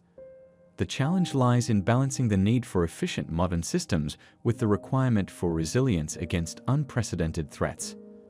The communication breakdown serves as a stark reminder of our society's dependence on technology and the importance of maintaining alternative methods of communication. It highlights the need for better emergency preparedness and the value of community organization in times of crisis. Most importantly, it demonstrates how quickly our modern world can be disrupted when the systems we rely on fail, and the importance of being prepared for such eventualities. In the face of unprecedented challenges, our medical systems are experiencing a crisis unlike anything we've seen before. Have you ever wondered what happens when hospitals face not just one, but multiple novel threats simultaneously? Let's explore this critical situation that's reshaping modern healthcare as we know it. First, let's address the emergence of new types of injuries that are overwhelming our medical facilities. These aren't your typical accidents or ailments, they're unique challenges that our healthcare professionals haven't encountered before. Think about it, how do you treat something you've never seen? This is exactly what doctors and nurses are grappling with worldwide. One of the most significant aspects of this medical emergency is the appearance of injuries that don't respond to conventional treatments. Medical professionals are reporting cases where standard protocols simply don't work, forcing them to innovate and adapt in real time. These new types of injuries often present with unusual symptoms, making diagnosis extremely challenging. For instance, traditional diagnostic tools and imaging techniques sometimes fail to detect these novel conditions, leaving healthcare providers scrambling for alternatives. But that's just half the story. Perhaps even more alarming is the reemergence of ancient pathogens, organisms that have been dormant for thousands of years. How did these prehistoric threats find their way back into our modern world? The answer lies in environmental changes that have exposed long-buried microorganisms. These pathogens, which haven't been active in human populations for millennia, are particularly dangerous because our immune systems have no pre-existing defenses against them.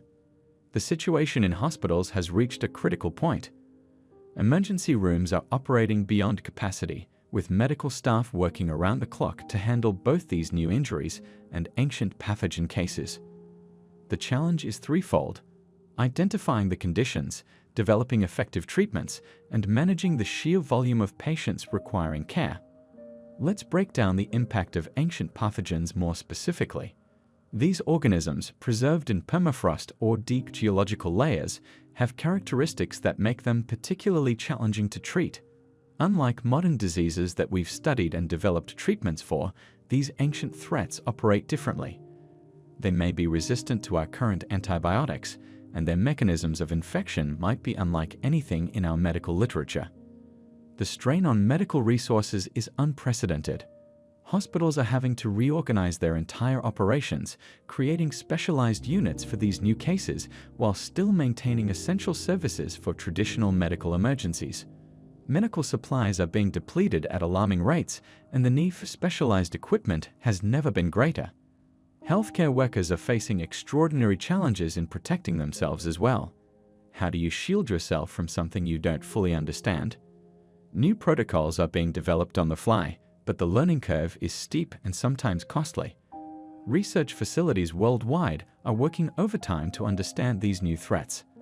Scientists are racing to sequence the genetic makeup of ancient pathogens, while medical researchers are documenting and analyzing these novel injuries to develop effective treatments. The medical community has never seen such a rapid pace of research and development, but time is of the essence. The global health infrastructure is being tested like never before. International cooperation has become essential, with medical professionals sharing data and experiences across borders. This crisis has highlighted both the vulnerabilities and the resilience of our healthcare systems. Training programs for medical staff have had to evolve rapidly. Healthcare workers are learning new procedures and protocols while actively treating patients. It's like trying to repair a plane while it's still flying, challenging but necessary for survival. The impact extends beyond just the medical facilities. Public health systems are struggling to develop effective prevention strategies. How do you prevent something when you're still trying to understand what it is? This has led to a complete overhaul of emergency response protocols and public health guidelines. Community response has become crucial. Local organizations are stepping up to support overwhelmed hospitals, creating networks for resource sharing and patient care. The situation has forced us to rethink how we deliver healthcare services, leading to innovations in telemedicine and remote patient monitoring. Looking ahead, this medical emergency is reshaping our understanding of healthcare preparedness. The experience is teaching us valuable lessons about the need for flexible, adaptable medical systems that can respond to unknown threats. It's clear that our traditional approaches to medical care and emergency response need to evolve. What does this mean for the future of healthcare? We're seeing the emergence of new medical specialties focused specifically on novel injuries and ancient pathogen response. Medical education is being reformed to include these new challenges, preparing the next generation of healthcare providers for a world where the unexpected has become the norm. As we continue to face these unprecedented medical challenges, one thing becomes clear: our healthcare system must evolve to become more resilient and adaptable. The current crisis is not just a test of our medical capabilities, but a catalyst for revolutionary changes in how we approach healthcare delivery and emergency response. The disruption of our modern food systems began almost immediately after the temporal anomalies started appearing worldwide. What we're witnessing isn't just a simple agricultural challenge, it's a fundamental restructuring of Earth's entire food chain, from the smallest microorganisms to the largest food producers. Let me walk you through the devastating cascade of events that has led to what scientists are now calling the Great Food Chain Collapse. Have you ever wondered what would happen if we suddenly introduced prehistoric species into our modern ecosystems? Well, we're now living through that exact scenario. The temporal anomalies have brought ancient organisms, from microscopic bacteria to massive herbivores, into our present time, creating unprecedented chaos in our carefully balanced food networks. Let's start at the foundation: soil microorganisms. Modern agriculture depends heavily on specific bacteria and fungi that help plants absorb nutrients. When prehistoric microorganisms began appearing in our soil, they started competing with and often overwhelming our existing beneficial bacteria. These ancient microbes, while perfectly adapted to their original time periods, are proving destructive to modern plant species. Crop yields in affected areas have dropped by 40 to 60% within weeks of exposure. But that's just the beginning. Consider our pollination systems. Modern plants have evolved alongside specific pollinators over millions of years. Now, with the introduction of ancient insects and the displacement of our current pollinators, many crops aren't being pollinated effectively. Some prehistoric insects are actually destroying flowers before pollination can occur, having evolved to feed on plant structures that were common in their era, but are now crucial for our food crops. The disruption extends to our livestock as well. Modern grazing lands are being invaded by prehistoric plant species that our cattle, sheep, and other domesticated animals can't digest properly. Some of these ancient plants contain compounds that are toxic to modern animals, leading to widespread livestock illness and death. In the United States alone, cattle farmers have reported losses of up to 30% of their herds. What about our oceans? The fishing industry has been hit particularly hard. Temporal anomalies in marine environments have introduced prehistoric predators that are decimating modern fish populations. Ancient species of sharks, marine reptiles, and other predators are disrupting established marine food chains. Commercial fish stocks that were already under pressure from overfishing are now facing extinction-level threats from these prehistoric predators. The impact on global food security has been severe.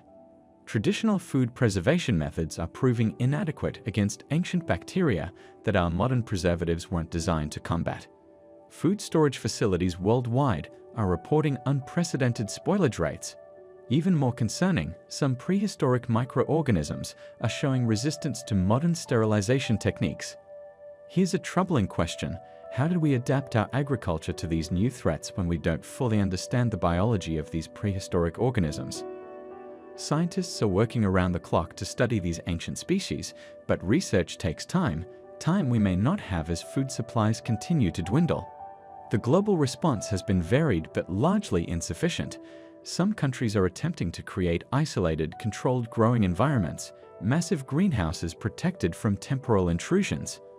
Others are experimenting with rapid genetic modification of crops to increase resistance to prehistoric threats. But these solutions are expensive and limited in scale. The humanitarian crisis is growing. Food prices have skyrocketed, with basic staples becoming unaffordable for many.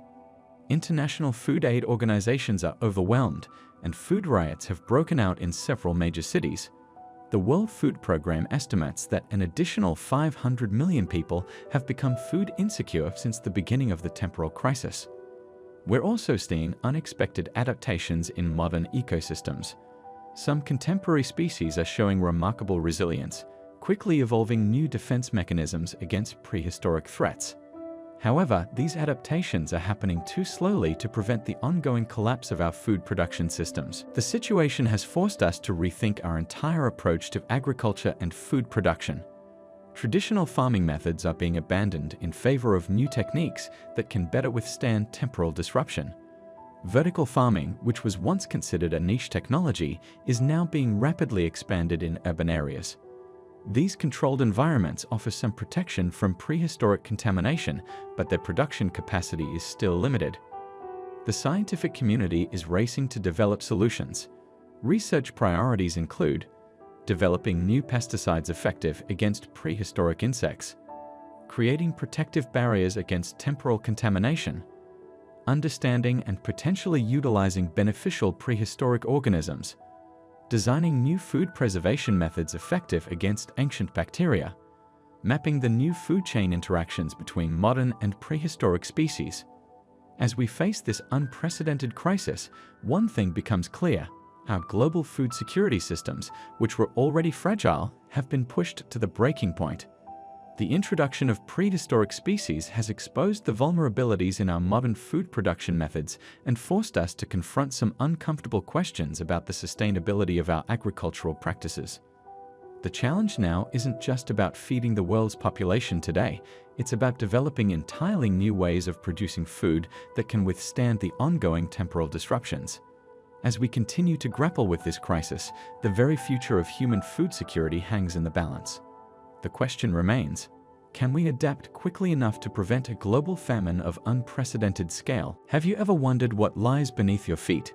While we often focus on the visible dangers around us, sometimes the most significant threats lurk underground, hidden from our immediate view. In this critical situation, humanity faces a new challenge that threatens the very foundation of our urban infrastructure. The emergence of prehistoric burrowing creatures has created an unprecedented crisis for cities worldwide. These ancient beings, awakened from their millennia-long slumber, have begun creating extensive tunnel networks beneath our urban centers. But what makes these creatures particularly dangerous, and why are they causing such widespread concern? Let's first understand the nature of these prehistoric burrowers.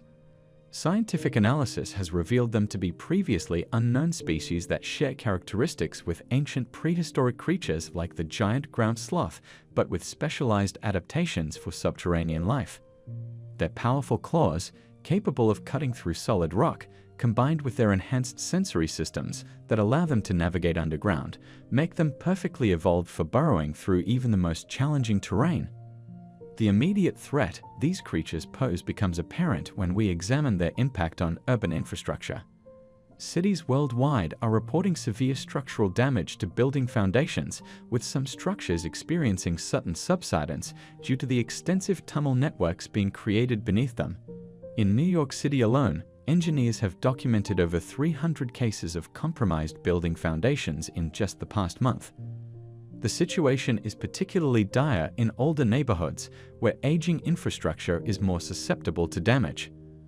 The subway systems, vital arteries of urban transportation, have become especially vulnerable. In London, several sections of the underground have been temporarily closed after tunnel inspections revealed dangerous levels of structural compromise. Tokyo's metro system has reported similar issues, with some lines operating at reduced speeds due to concerns about tunnel integrity. These disruptions aren't merely inconvenient, they're crippling cities' ability to function normally. But why are these creatures attracted to urban areas? Research suggests that they're drawn to vibrations from urban activity, particularly the low-frequency rumbling of subway systems and underground utilities. This attraction has created a dangerous feedback loop. The more they burrow near these structures, the more vibrations they detect, leading to increased burrowing activity in these critical areas. The financial impact of this crisis is staggering. Cities are spending billions on emergency structural reinforcement and monitoring systems. Insurance companies are struggling to cope with the volume of claims related to foundation damage, and many have begun excluding prehistoric creature damage from their policies. Real estate values in affected areas have plummeted, creating economic ripple effects throughout urban economies. What makes this threat particularly challenging to address is its invisible nature. Unlike surface-level threats, detecting and tracking these creatures requires sophisticated technology and monitoring systems. Cities have begun deploying seismic sensors and ground-penetrating radar systems, but these measures are expensive and not always effective at predicting where the creatures will strike next. The human cost of this crisis extends beyond property damage. Residents in affected areas live with constant anxiety about the stability of their homes and workplaces. Emergency evacuation plans have become a necessary part of urban life, with some cities establishing structural integrity alert systems to warn residents of imminent danger. Engineers and urban planners are working frantically to develop solutions. Some cities have experimented with vibration-dampening technologies to make that infrastructure less attractive to the creatures. Others are testing new foundation reinforcement techniques that can better withstand burrowing activity. However, these are temporary measures at best, and a long-term solution remains elusive. The crisis has also revealed the interconnected nature of urban infrastructure. Damage to one system often affects others. Compromised water mains can weaken surrounding soil, making building foundations more vulnerable, while damaged electrical conduits can create new vibrations that attract more creatures. The scientific community continues to study these creatures, hoping to better understand their behavior and vulnerabilities. Key questions remain. What is their life cycle? How do they choose their burrowing paths? Most importantly, what might deter them from urban areas? The answers to these questions could be crucial for developing effective countermeasures. As cities grapple with this underground threat, the importance of infrastructure resilience has become painfully clear. Urban planners are already rethinking future development, considering how to build cities that can better withstand subterranean challenges. This crisis has forced us to confront the vulnerability of our urban centers and the need for more robust, adaptable infrastructure systems. The underground threat continues to evolve, presenting new challenges daily. As humanity works to protect its cities and infrastructure, one thing becomes clear. Our understanding of urban vulnerability must extend beyond what we can see on the surface. The ground beneath our feet, once thought solid and unchanging, has become a source of uncertainty and danger, reminding us that sometimes the most serious threats are the ones we can't see until it's too late. Have you ever wondered what lurks in the depths of our water systems? What if the water coming out of your tap wasn't as safe as you thought, not because of modern contamination, but due to something far more ancient and sinister? The crisis began when routine water quality tests in major metropolitan areas started showing unusual readings. Water treatment facility workers were the first to notice something was amiss. The initial signs were subtle, microscopic organisms that didn't match any known modern species in their databases. These creatures, upon closer scientific examination, were revealed to be prehistoric microorganisms that had somehow survived in dormant states for millions of years, only to be awakened by changes in underground water temperatures and chemical compositions. These ancient microorganisms, primarily consisting of primitive bacteria and single-celled organisms dating back to the Precambrian era, began multiplying at an alarming rate within the water supply systems. Unlike modern bacteria that our treatment facilities are designed to eliminate, these prehistoric life forms proved resistant to standard water purification methods. Their cellular structures, evolved in Earth's ancient oceans when conditions were vastly different, made them impervious to chlorination and other contemporary treatment techniques. The situation escalated when larger, more complex ancient organisms began appearing in reservoir systems. These included primitive arthropods and small crustaceans, measuring from microscopic sizes to several millimeters in length.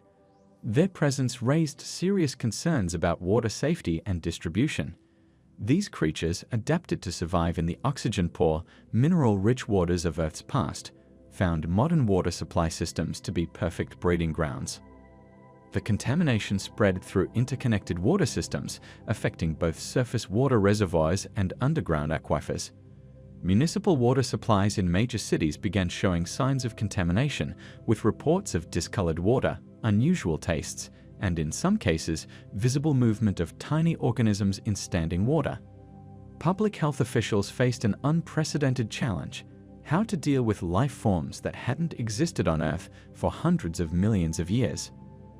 The crisis deepened as scientists discovered these ancient organisms were not just surviving, but actively altering the chemical composition of the water. They were releasing compounds and minerals that hadn't been present in Earth's waters since prehistoric times. These changes began affecting modern aquatic ecosystems, creating a domino effect that threatened both freshwater and marine environments. The impact on public health infrastructure was severe. Hospitals reported increasing cases of unusual waterborne illnesses that didn't respond to conventional treatments. The ancient microorganisms carried genetic material that modern human immune systems had never encountered, leading to new types of infections and allergic reactions. Water treatment plants struggled to modify their systems to deal with these prehistoric invaders, often having to shut down entirely for modifications and upgrades. The economic implications were staggering. Industries relying on clean water supply, from food and beverage production to manufacturing, faced significant disruptions. Bottled water became a precious commodity as public trust in tap water plummeted. Municipal governments scrambled to implement emergency water distribution systems, while scientists worked around the clock to develop effective countermeasures. Research revealed that these ancient organisms had been dormant in deep underground aquifers and geological formations for millions of years. Recent changes in Earth's crust, possibly triggered by human activities like deep drilling, fracking, and groundwater extraction, had created pathways for these prehistoric life forms to enter modern water systems. The connection to the recent underground disturbances caused by burrowing prehistoric creatures from the previous crisis became apparent. Their activities had inadvertently opened new channels for these aquatic organisms to spread. The scientific community faced a race against time to understand these ancient life forms and develop effective methods to control their spread. Traditional evolutionary biology had to be reconsidered as these organisms represented direct evidence of life forms that had previously only been studied through fossils. Their ability to survive millions of years in dormancy and then successfully adapt to modern conditions challenged existing theories about microbial survival and adaptation. The crisis highlighted the vulnerability of modern infrastructure to unprecedented biological threats. It demonstrated how interconnected water systems, while efficient for distribution, could also rapidly spread contamination across vast areas. The situation forced a fundamental rethinking of water treatment and distribution methods, leading to innovations in filtration technology and biological containment systems. As efforts to contain and eliminate these prehistoric organisms continued, questions arose about the possibility of other ancient life forms lying dormant beneath Earth's surface. The water crisis served as a wake-up call about the potential consequences of disturbing long-buried ecological systems and the need for more careful consideration of how human activities might impact these hidden aspects of Earth's biological history.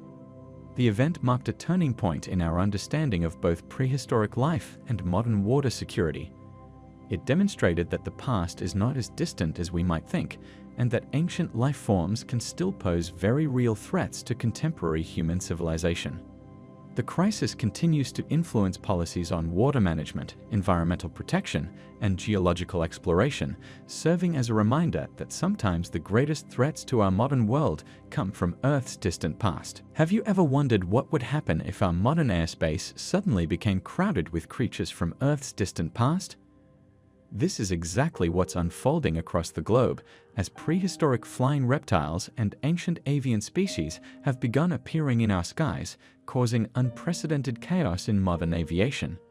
The crisis began when multiple commercial airlines reported unusual radar signatures at various altitudes. Initially dismissed as equipment malfunctions, these anomalies soon proved to be something far more extraordinary. Pterosaurs, ranging from the small Pterodactylus to the massive Quetzalcoatlus with its 40-foot wingspan, were confirmed in multiple international airspaces. These ancient flying reptiles, which dominated Earth's skies during the late Triassic to the end of the Cretaceous period, approximately 228 to 66 million years ago, are now presenting a severe threat to modern aviation. The International Civil Aviation Organization, ICAO, has documented over 300 near-miss incidents between aircraft and these prehistoric creatures in the past month alone. The situation is particularly critical because these animals operate outside the established protocols and patterns of modern aviation. Unlike modern birds, which have learned to adapt to human aircraft to some extent, these prehistoric creatures show no recognition of aircraft as potential threats or obstacles. One of the most significant challenges facing aviation authorities is the sheer size of these ancient flyers. The Quetzalcoatlus, for instance, is larger than many small aircraft, with a mass that could cause catastrophic damage in a collision. Several incidents have already occurred, including a cargo plane's emergency landing in Frankfurt after an encounter with what witnesses described as a flying creature the size of a small plane. The Federal Aviation Administration, FAA, and its international counterparts have been forced to implement new safety protocols. These include expanded radar systems specifically calibrated to detect prehistoric flying creatures, new flight path algorithms that account for known pterosaur migration patterns, emergency procedures for pilots encountering large flying reptiles, temporary flight restrictions in areas with high prehistoric creature activity. But why is this happening now? Scientists studying these incidents have noted a correlation with the recent water crisis, where ancient aquatic life forms began appearing in modern water systems. Both phenomena appear to be connected to unprecedented temporal anomalies, though the exact mechanism remains unclear. The behavior patterns of these prehistoric creatures have revealed interesting insights into ancient ecosystems. Unlike modern birds, pterosaurs show distinct flight patterns and hunting behaviors that were previously only theorized from fossil evidence. They tend to concentrate around thermal currents and coastal areas, creating particular challenges for airports in these regions. The aviation industry has had to adapt quickly to this new reality. Airlines are now equipped with specialized detection equipment and have modified their flight paths to avoid known pterosaur congregating areas. This has led to increased fuel costs and longer flight times, but these measures are deemed necessary for passenger safety. Military organizations worldwide have also been affected. Air Force training exercises have been suspended in many regions, and new protocols have been developed for dealing with these unintentional airspace invaders. The situation has created an unusual challenge: how to maintain air superiority when dealing with creatures that have no concept of national borders or restricted airspace. Insurance companies are struggling to adapt their policies to cover prehistoric creature incidents, creating a new category of aviation risk that never existed before. This has led to increased operational costs for airlines and cargo companies, which are being passed on to consumers through higher ticket prices and shipping rates. The scientific community is working diligently to understand these creatures' behavior patterns and develop effective countermeasures. Research teams have been established to study flight patterns and territorial behaviors of different pterosaur species, preferred hunting grounds and migration routes, potential methods to safely redirect these creatures away from busy flight paths, the impact of modern atmospheric conditions on prehistoric flying creatures. Environmental groups have raised concerns about the ethics of any aggressive measures against these creatures, arguing that they are technically endangered species that deserve protection. This has led to a complex debate about balancing aviation safety with the preservation of these ancient species that have mysteriously returned to our skies. The global response to this crisis has necessitated unprecedented international cooperation. Countries that previously had tense relationships are now sharing airspace data and coordinating their response efforts. A United Nations task force has been established to coordinate global efforts to manage this airspace crisis. As we continue to grapple with this extraordinary situation, questions remain. Will these prehistoric creatures become a permanent feature of our skies? How will our aviation industry evolve to cope with this new reality? And perhaps most importantly, what does their presence tell us about the larger environmental and temporal changes occurring on our planet?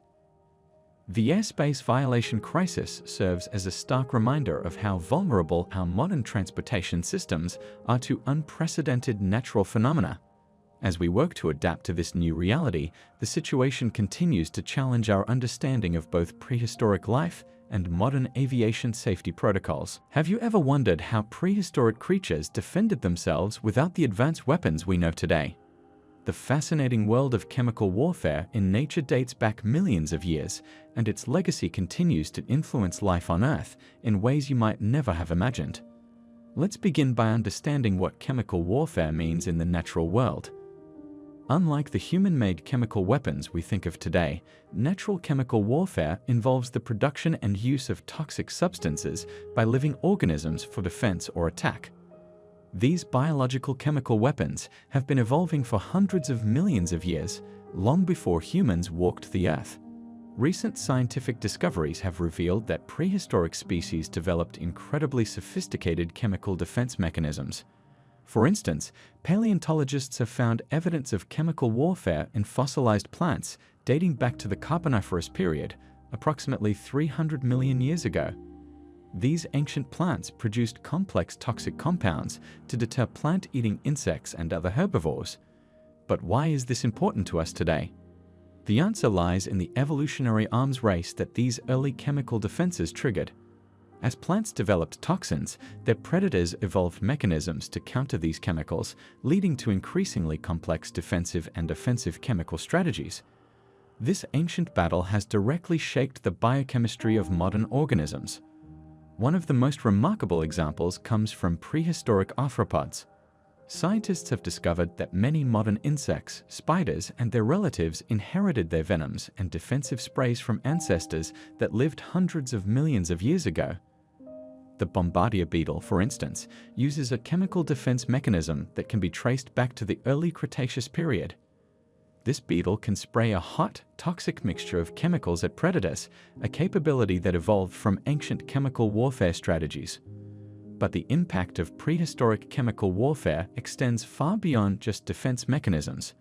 These ancient chemical compounds have influenced modern medicine in surprising ways. Many plant-based medicines we use today are derived from defensive chemicals that plants originally developed millions of years ago to ward off prehistoric herbivores.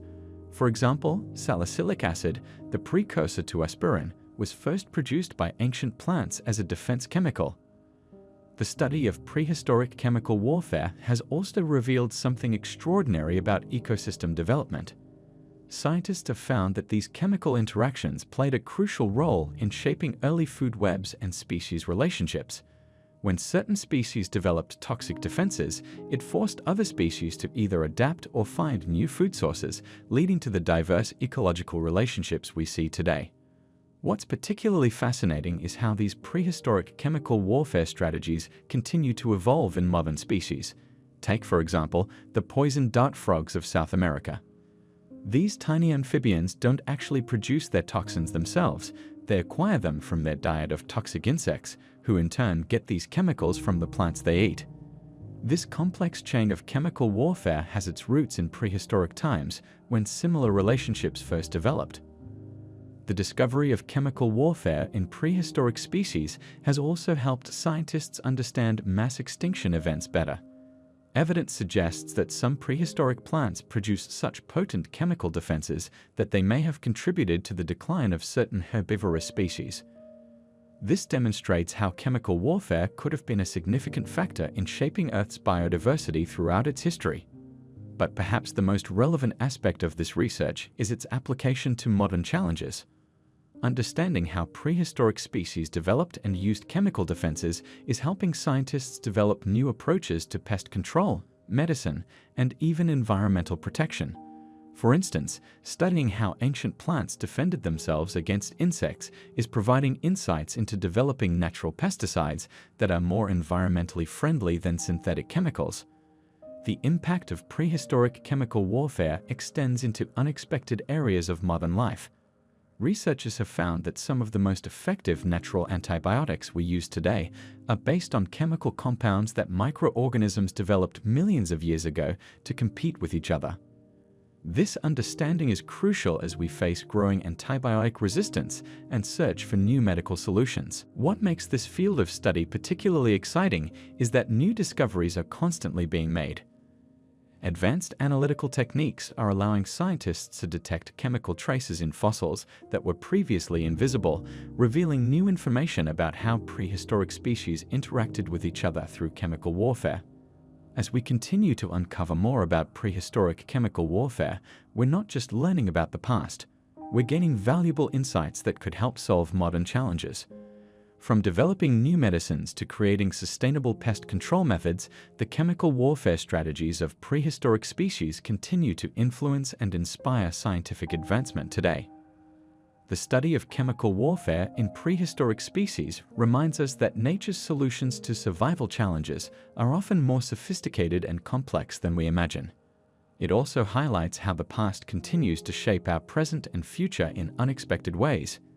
As we face new global challenges, perhaps some of the solutions lie hidden in the chemical warfare strategies developed by species that lived millions of years ago. In the wake of discovering ancient chemical warfare mechanisms in prehistoric species, we now face an even more alarming phenomenon: genetic contamination. This unprecedented situation raises critical questions about the stability of our modern ecosystem and the far-reaching consequences of awakening dormant prehistoric DNA. Let's begin by understanding what genetic contamination actually means in this context. When we talk about prehistoric DNA mixing with modern species, we're not discussing a simple transfer of genetic material. Instead, we're witnessing a complex process where ancient genetic codes, preserved for millions of years, are actively integrating themselves into contemporary organisms' DNA sequences. But how is this even possible? The process begins with the release of prehistoric genetic material from various sources: preserved specimens, frozen remains, and even microscopic particles trapped in amber or permafrost. These ancient DNA fragments, once thought to be dormant or degraded, have proven to be remarkably resilient and, more importantly, still functional. Think of it as finding an ancient computer program that not only still works but can also modify and update modern software. Fascinating yet potentially dangerous. The first documented cases of genetic contamination appeared in simple organisms, bacteria and fungi. These microscopic life forms, with their rapid reproduction cycles, became the perfect vessels for prehistoric genetic material to express itself. Scientists observed something extraordinary. Modern bacteria were incorporating prehistoric DNA sequences into their genomes during routine genetic exchange processes. This wasn't just a passive absorption. The ancient genes were actively changing the bacteria's characteristics. But why should this concern us? The answer lies in the nature of genetic material itself. DNA, regardless of its age, contains instructions for building and operating living organisms. When prehistoric DNA integrates with modern species, it brings along survival mechanisms and traits that evolved for a completely different Earth, one with different atmospheric conditions, predators, and environmental challenges. These ancient traits, while successful in their time, may be catastrophically disruptive in our current ecosystem. The contamination hasn't limited itself to microorganisms. Reports have emerged of unusual hybrid plants appearing in areas where prehistoric specimens were studied or excavated. These plants exhibit characteristics not seen in millions of years: unusual growth patterns, novel defense mechanisms, and inexplicable resilience to modern pesticides. Some have developed features that seem to combine aspects of both ancient and modern species, creating entirely new organisms that our ecosystem isn't prepared to handle. The situation becomes even more complex when we consider the role of horizontal gene transfer, the ability of genetic material to move between different species. This natural process, which normally helps species adapt and evolve, is now facilitating the spread of prehistoric genes across multiple species barriers. It's like watching a genetic wildfire spread, but instead of flames, we're dealing with ancient DNA sequences that can fundamentally alter modern life forms. What makes this genetic contamination particularly challenging to address is its invisibility. Unlike chemical pollution or physical damage, genetic changes can occur at the molecular level, often undetected until their effects become apparent. By then, the altered organisms may have already reproduced, spreading the prehistoric genes further into the ecosystem. The scientific community has identified several concerning patterns in these genetic hybrid creatures. First, many exhibit enhanced survival capabilities, making them extremely difficult to control or contain. Second, they often display aggressive growth and reproduction rates, potentially overwhelming native species. Third, and perhaps most worrying, some show signs of instability at the genetic level, leading to unpredictable mutations in subsequent generations. Consider this: what happens when these hybrid organisms interact with our food supply?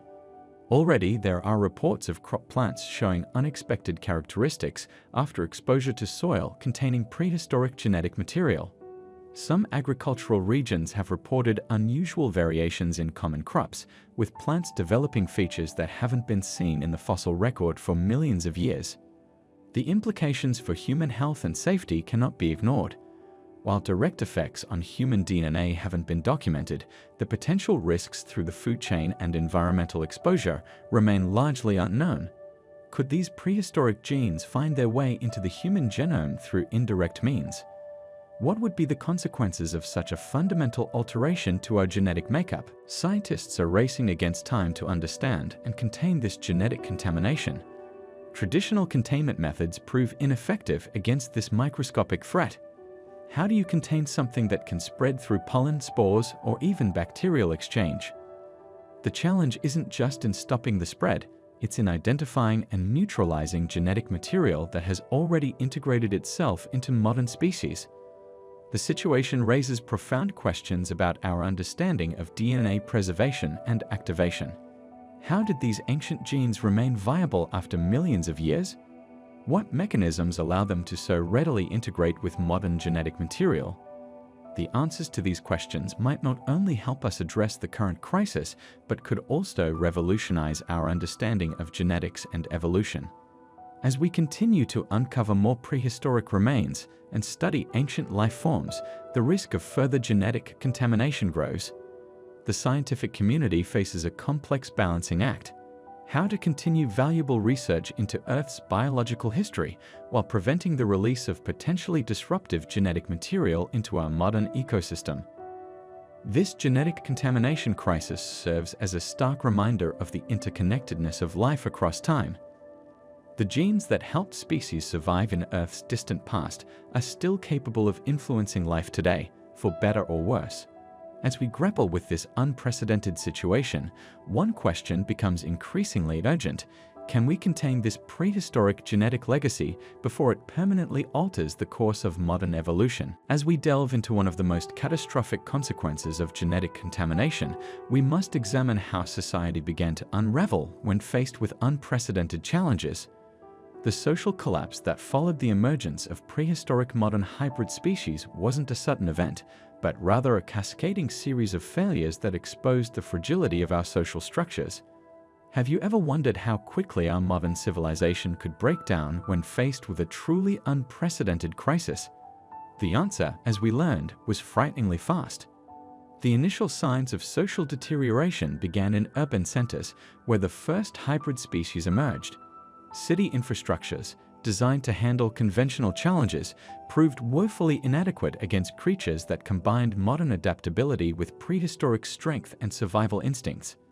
Municipal governments found themselves overwhelmed by reports of hybrid animals destroying property, disrupting food supply chains, and threatening human safety. Law enforcement agencies, trained to handle human criminals and ordinary wildlife, faced an impossible task. How do you contain a creature that has the intelligence of a modern animal, but the physical capabilities of its prehistoric ancestor? Police forces across the globe reported unprecedented resignation rates as officers, faced with protecting citizens from threats they weren't equipped to handle, chose to prioritize their own family's safety. The strain on healthcare systems became unbearable. Hospitals, already struggling with regular patient loads, now have to deal with entirely new categories of injuries and infections. Medical professionals had no precedent for treating wounds from hybrid creatures, and many traditional treatments proved ineffective against bacteria that had evolved from prehistoric strains. But perhaps the most devastating impact came from the disruption of food production and distribution systems. Modern agricultural practices, optimized for efficiency and high yields, proved vulnerable to hybrid species that combined the crop-destroying capabilities of prehistoric insects with modern pest resistance. Can you imagine the panic that ensued when global food reserves began dropping at an alarming rate? The breakdown of supply chains triggered a domino effect. As food became scarcer, prices skyrocketed, leading to civil unrest. Supermarket shelves emptied as people hoarded supplies, and black markets flourished. The economic system, already strained by the costs of containing hybrid species, began to buckle under the pressure of food shortages and mass panic. Government responses varied but universally proved inadequate. Some nations attempted to maintain order through military force, while others tried to adapt their infrastructure to the new reality. Neither approach succeeded. Military forces, like law enforcement, weren't equipped to handle hybrid threats. Meanwhile, adaptation efforts were too slow and too limited to prevent the collapse of essential services. The failure of governments to protect their citizens led to a rapid erosion of public trust. People began forming independent communities, believing they could better protect themselves than their failing institutions. Urban areas, once symbols of human progress and organization, became increasingly abandoned as people sought safety in smaller, more defensible locations. Education systems collapsed as schools closed, either due to direct threats from hybrid species or because maintaining regular schedules became impossible in an increasingly chaotic environment. This disruption of education had long-term implications for society's ability to maintain technological and scientific progress. Communication networks, while initially resilient, began to fail as maintenance became difficult or impossible in areas overrun by hostile hybrid species. The Internet, our primary means of sharing information and coordinating responses, became increasingly unreliable, further accelerating the breakdown of organized society.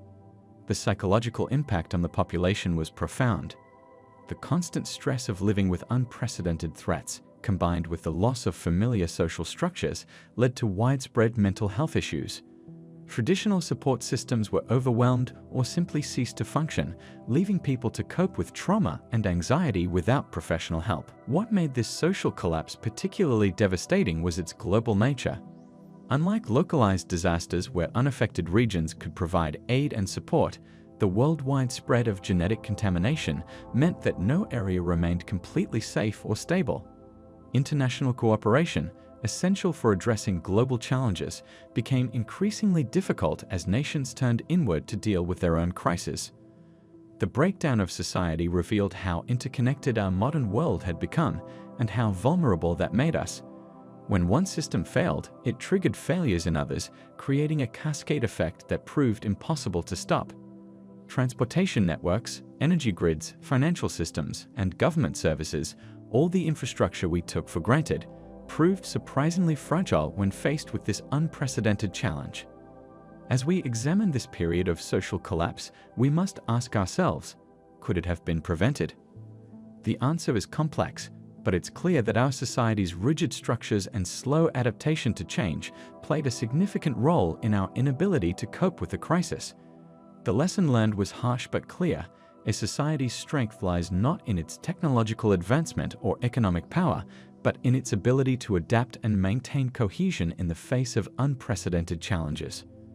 The collapse of social order marked a turning point in human history, forcing us to reconsider how we organize our communities and what truly matters for survival. As we move forward in our examination of these events, we must keep in mind that understanding this collapse is crucial for preventing similar catastrophes in the future. In the face of unprecedented challenges brought by the return of prehistoric creatures and the subsequent social collapse, humanity demonstrates its remarkable capacity for innovation and survival.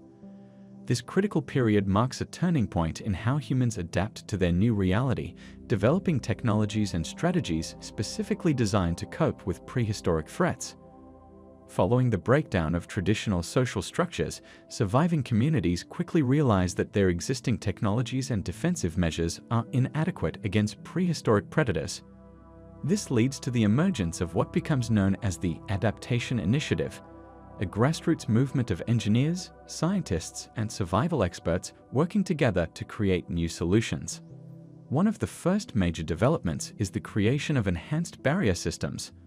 Unlike traditional walls and fences, these new structures incorporate multiple layers of protection, including vibration sensors that can detect approaching large creatures and electromagnetic deterrent fields.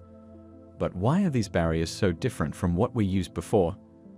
The answer lies in the unique challenges posed by prehistoric creatures. Their size, strength, and hunting patterns require completely new approaches to protection. The field of personal protection equipment, PPE, undergoes a revolutionary transformation. Traditional body armor designed for bullets and modern weapons proves ineffective against claws and teeth of prehistoric predators. This leads to the development of what researchers call scale mimetic armor, protective gear inspired by the natural armor of ancient creatures themselves. Isn't it ironic that our best defense against these creatures comes from studying their own evolutionary adaptations? Communication systems also evolved significantly during this period. With conventional infrastructure compromised, communities developed new networks using a combination of solar-powered radio systems and low-frequency transmission methods that can penetrate dense forest canopies, essential for coordinating responses to prehistoric threats.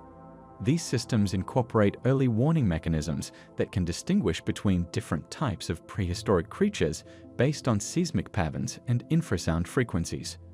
Transportation undergoes perhaps the most dramatic transformation. The need to move quickly and quietly through dangerous territory leads to the development of hybrid vehicles that can switch between silent electric operation and traditional fuel systems. These vehicles incorporate specialized features like reinforced cages and emergency shelter conversion capabilities. But how do these adaptations change the way humans move through their environment? Food security becomes another crucial area of innovation. With traditional agriculture disrupted by large herbivores and supply chains broken, communities develop new farming methods. Vertical farming in protected structures becomes widespread, along with the implementation of underground hydroponic systems. These facilities are specifically designed to be invisible and inaccessible to prehistoric creatures while maximizing food production in limited spaces. Medical technology adapts to address new types of injuries and threats. Researchers develop new antivenoms and treatments specifically designed for prehistoric creature encounters. Mobile medical units are equipped with specialized tools for treating crushing injuries, toxic exposures, and other trauma typical of prehistoric animal attacks. The psychological aspect of adaptation cannot be overlooked. Mental health professionals develop new protocols for helping people cope with constant threat awareness while maintaining functionality. This leads to the establishment of resilience training programs that combine practical survival skills with psychological coping mechanisms. Perhaps most significantly, a new field of study emerges: paleobiological defense. This discipline combines paleontology, biology, and security studies to better understand and predict prehistoric creature behavior. This knowledge proves crucial in developing effective defense strategies and safe zones. Data collection and analysis become vital tools in this adaptation process. Communities establish networks to share information about prehistoric creature sightings, behavior patterns, and successful defense strategies. This collaborative approach leads to the creation of the first comprehensive threat assessment databases specific to different types of prehistoric creatures. The development of non-lethal deterrent systems marks another important advancement.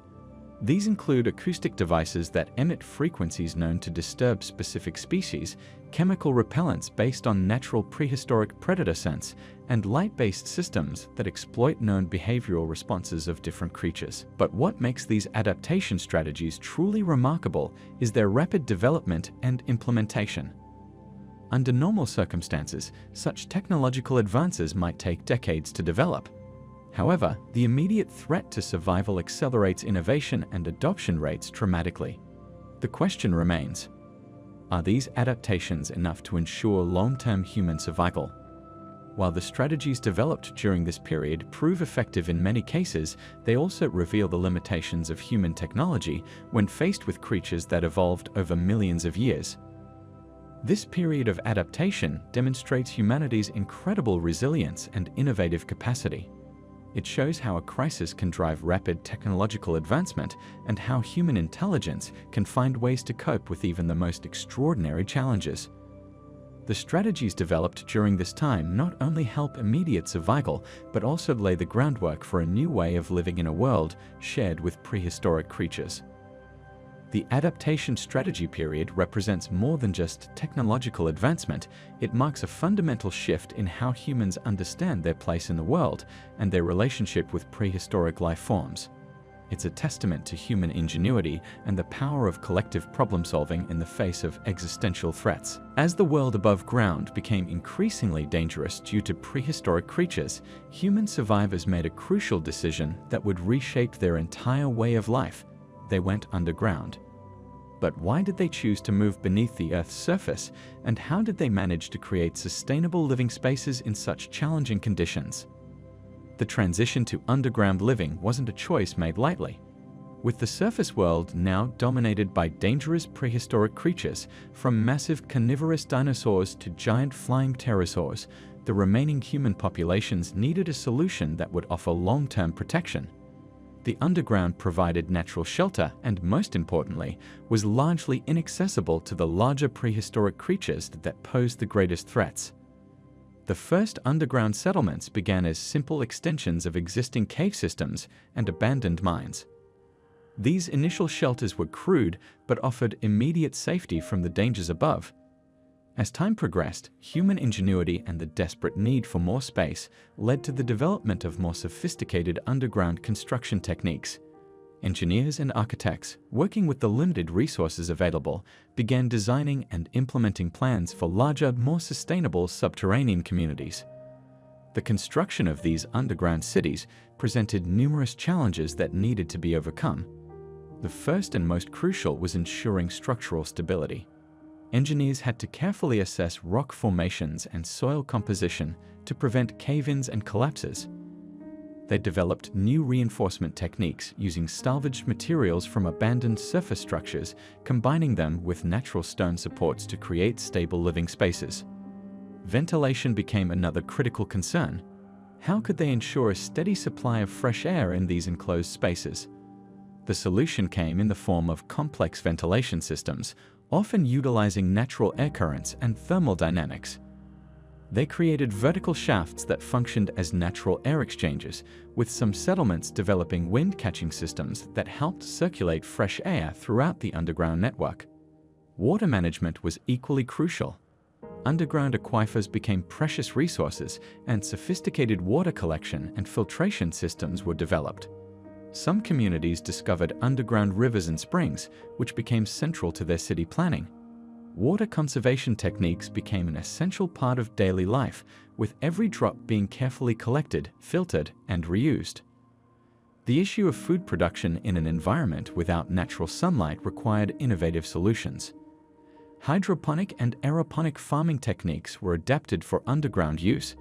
Special growing chambers were created using artificial lighting systems powered by various energy sources, including geothermal energy where available.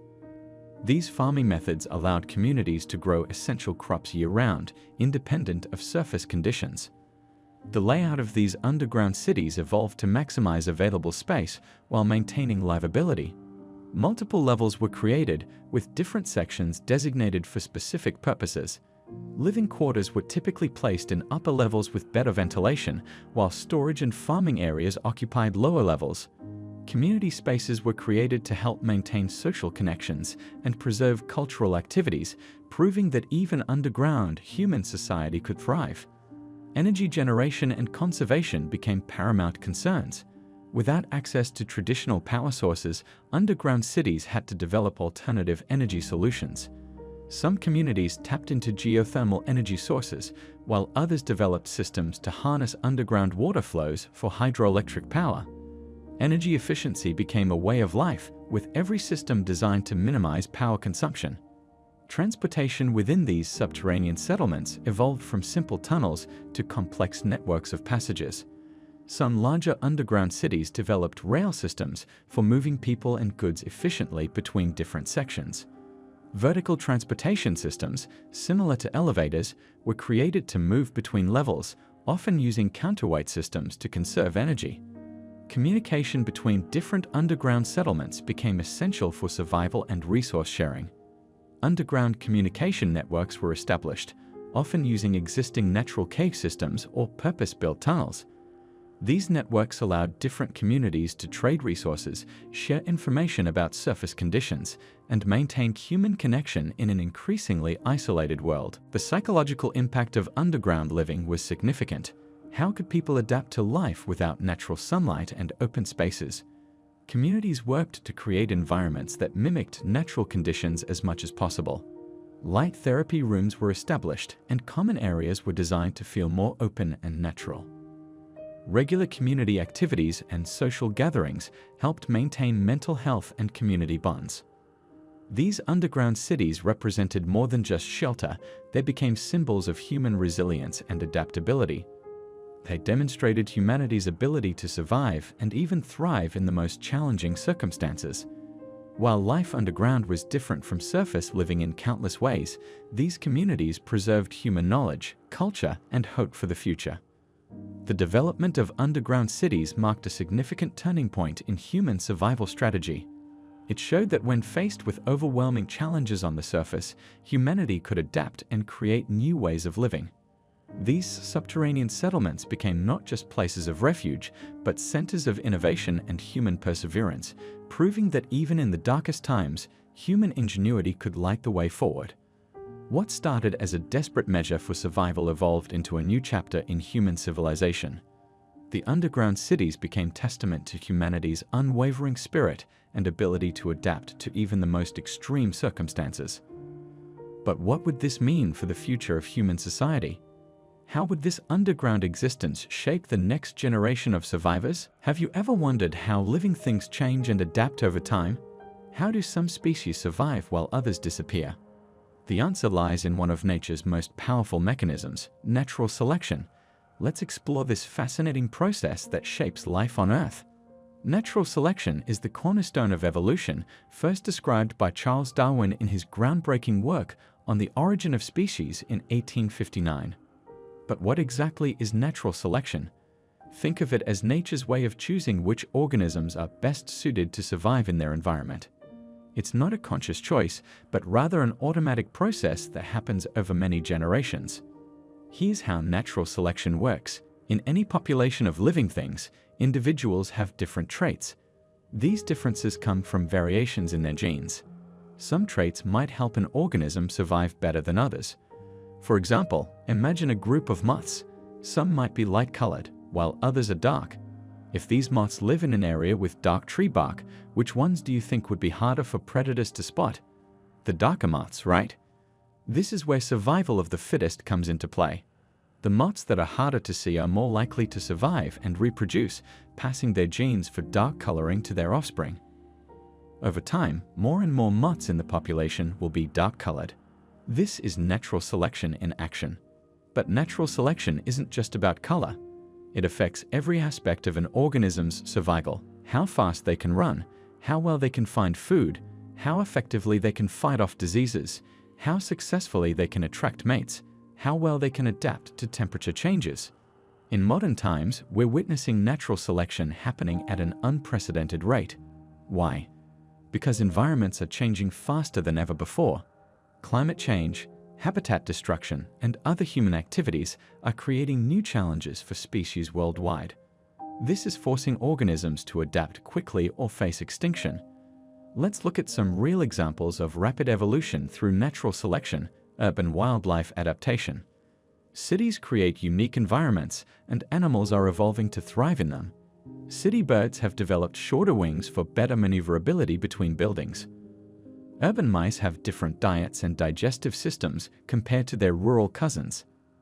Antibiotic resistance. Bacteria are evolving at an alarming rate to resist antibiotics. This is natural selection in action. Bacteria with genes that help them survive antibiotics reproduce and pass these genes to future generations. Climate change response. As temperatures rise globally, many species are showing rapid adaptations. Some birds are developing smaller bodies to cope with warmer temperatures. Plants are shifting their flowering times to match new seasonal patterns. But natural selection isn't perfect. It can only work with existing genetic variations in a population. If changes happen too quickly, species might not have time to adapt. This is why we're currently seeing many species facing extinction. They simply can't evolve fast enough to keep up with environmental changes. Natural selection is happening all around us every day. It's a continuous process that never stops. Even humans are still evolving, though our technology and medicine have changed how natural selection affects us. Remember, natural selection isn't about being the strongest or the most aggressive. It's about being the best fit for your environment. Sometimes that means being smaller, slower, or less noticeable. The key is having traits that help you survive and reproduce in your specific circumstances. As we face unprecedented environmental changes, understanding natural selection becomes more important than ever. It helps us predict how species might adapt and what we can do to help them survive. It also reminds us that life is remarkably resilient and adaptable, but it needs time to change. The question is, in our rapidly changing world, will species have enough time to adapt through natural selection? The story of natural selection is ongoing, written in the genes of every living thing on Earth. It's a testament to the incredible adaptability of life and a reminder of our responsibility to protect the delicate balance of nature that allows this process to continue. In this pivotal moment of our journey through evolutionary adaptation, we witness one of the most remarkable phenomena in biological history: the establishment of a delicate equilibrium between modern species and their prehistoric counterparts.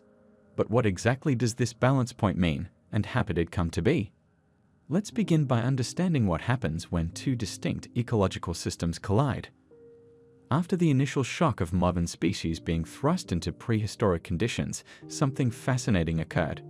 Instead of one group completely dominating the other, nature found a way to create harmony through necessity. This wasn't just simple coexistence, it was a complex web of interdependencies that developed over time. Think about our modern plants, for instance. Having evolved over millions of years to deal with current climate conditions, pesticides, and specific pollinators, they suddenly faced ancient insects and different atmospheric compositions. How did they manage? The answer lies in their remarkable adaptability. Some modern plants began producing different chemical compounds to deter prehistoric herbivores, while others developed mutually beneficial relationships with ancient pollinators. For example, many flowering plants adjusted their blooming cycles to match the activity patterns of prehistoric insects, ensuring their survival while providing essential resources to these ancient creatures. But what about our modern animals? They too found their niche in this new old world. Consider how modern predators adapted to compete with prehistoric hunters. Rather than engaging in direct competition, many species altered their hunting patterns and prey preferences. Some became nocturnal to avoid larger prehistoric predators, while others specialized in hunting prey that their ancient counterparts ignored.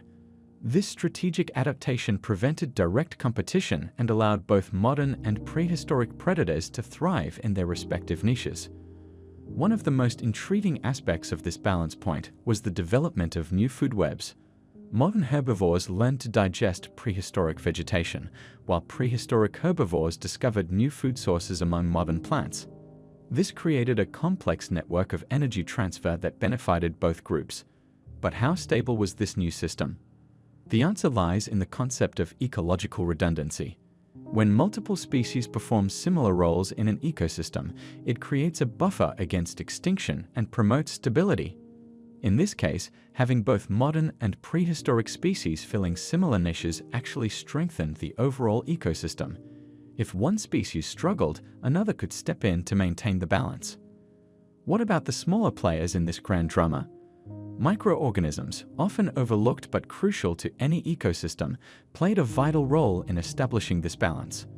Modern bacteria and fungi adapted to break down both contemporary and prehistoric organic matter, creating a more efficient nutrient cycle. This improved soil fertility benefited both modern and prehistoric plant species, creating a foundation for the entire ecosystem.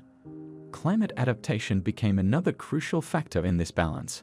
Modern species had to adjust to prehistoric atmospheric conditions, while the environment itself was influenced by the combined effects of both modern and prehistoric life. This created a feedback loop that eventually stabilized into a new normal, where both groups could thrive. But perhaps the most fascinating aspect of this balance point was the emergence of new interactions that had never existed before in Earth's history. Modern species began to develop symbiotic relationships with prehistoric organisms, creating partnerships that would have been impossible in either time period alone. These relationships ranged from protective associations to nutrient exchange systems, each contributing to the overall stability of the ecosystem. The question that naturally arises is, how long could this balance last? Like any ecological system, this new equilibrium was dynamic, constantly adjusting to changes and challenges. Small fluctuations were common, but the system had developed enough redundancy and flexibility to maintain its overall stability. What made this balance point truly remarkable was its demonstration of life's incredible adaptability. It showed that even when faced with seemingly impossible circumstances, life finds a way to not just survive, but to create new and stable systems.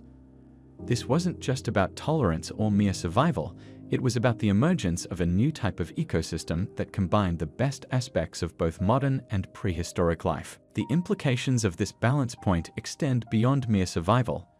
It represents a new chapter in Earth's biological history, where the past and present merged to create something entirely unique. This equilibrium challenged our understanding of ecosystem development and demonstrated that even the most diverse and seemingly incompatible forms of life can find ways to coexist and thrive. As we observe this remarkable balance, we must ask ourselves, what lessons can we learn from this natural experiment in adaptation and coexistence? How might these insights inform our understanding of ecosystem management and species conservation in our own time? The answers to these questions could help us better prepare for future ecological challenges and understand the true resilience of life on Earth. This balance point serves as a testament to the incredible adaptability of life and reminds us that even in the most challenging circumstances, nature finds a way to achieve harmony. It's a powerful demonstration of how competition can transform into cooperation and how apparent chaos can evolve into a new order. The reality of our permanently transformed Earth has become undeniable, and humanity must now confront the profound implications of living in a world where the past and present have collided in unprecedented ways. Let's explore what this future shock means for our species and how it's reshaping our understanding of our place on this planet. What exactly do we mean by future shock in this context? It's the overwhelming psychological and societal stress caused by the rapid integration of prehistoric life into our modern world. Remember how we achieved that delicate balance in the previous phase? Well, now we're dealing with the long-term consequences of this new reality. The first major aspect we need to address is the permanent alteration of our ecosystems. Scientific data shows that the introduction of prehistoric species has fundamentally changed food chains and biological networks across the globe. Modern animals have had to adapt to the presence of ancient competitors and predators.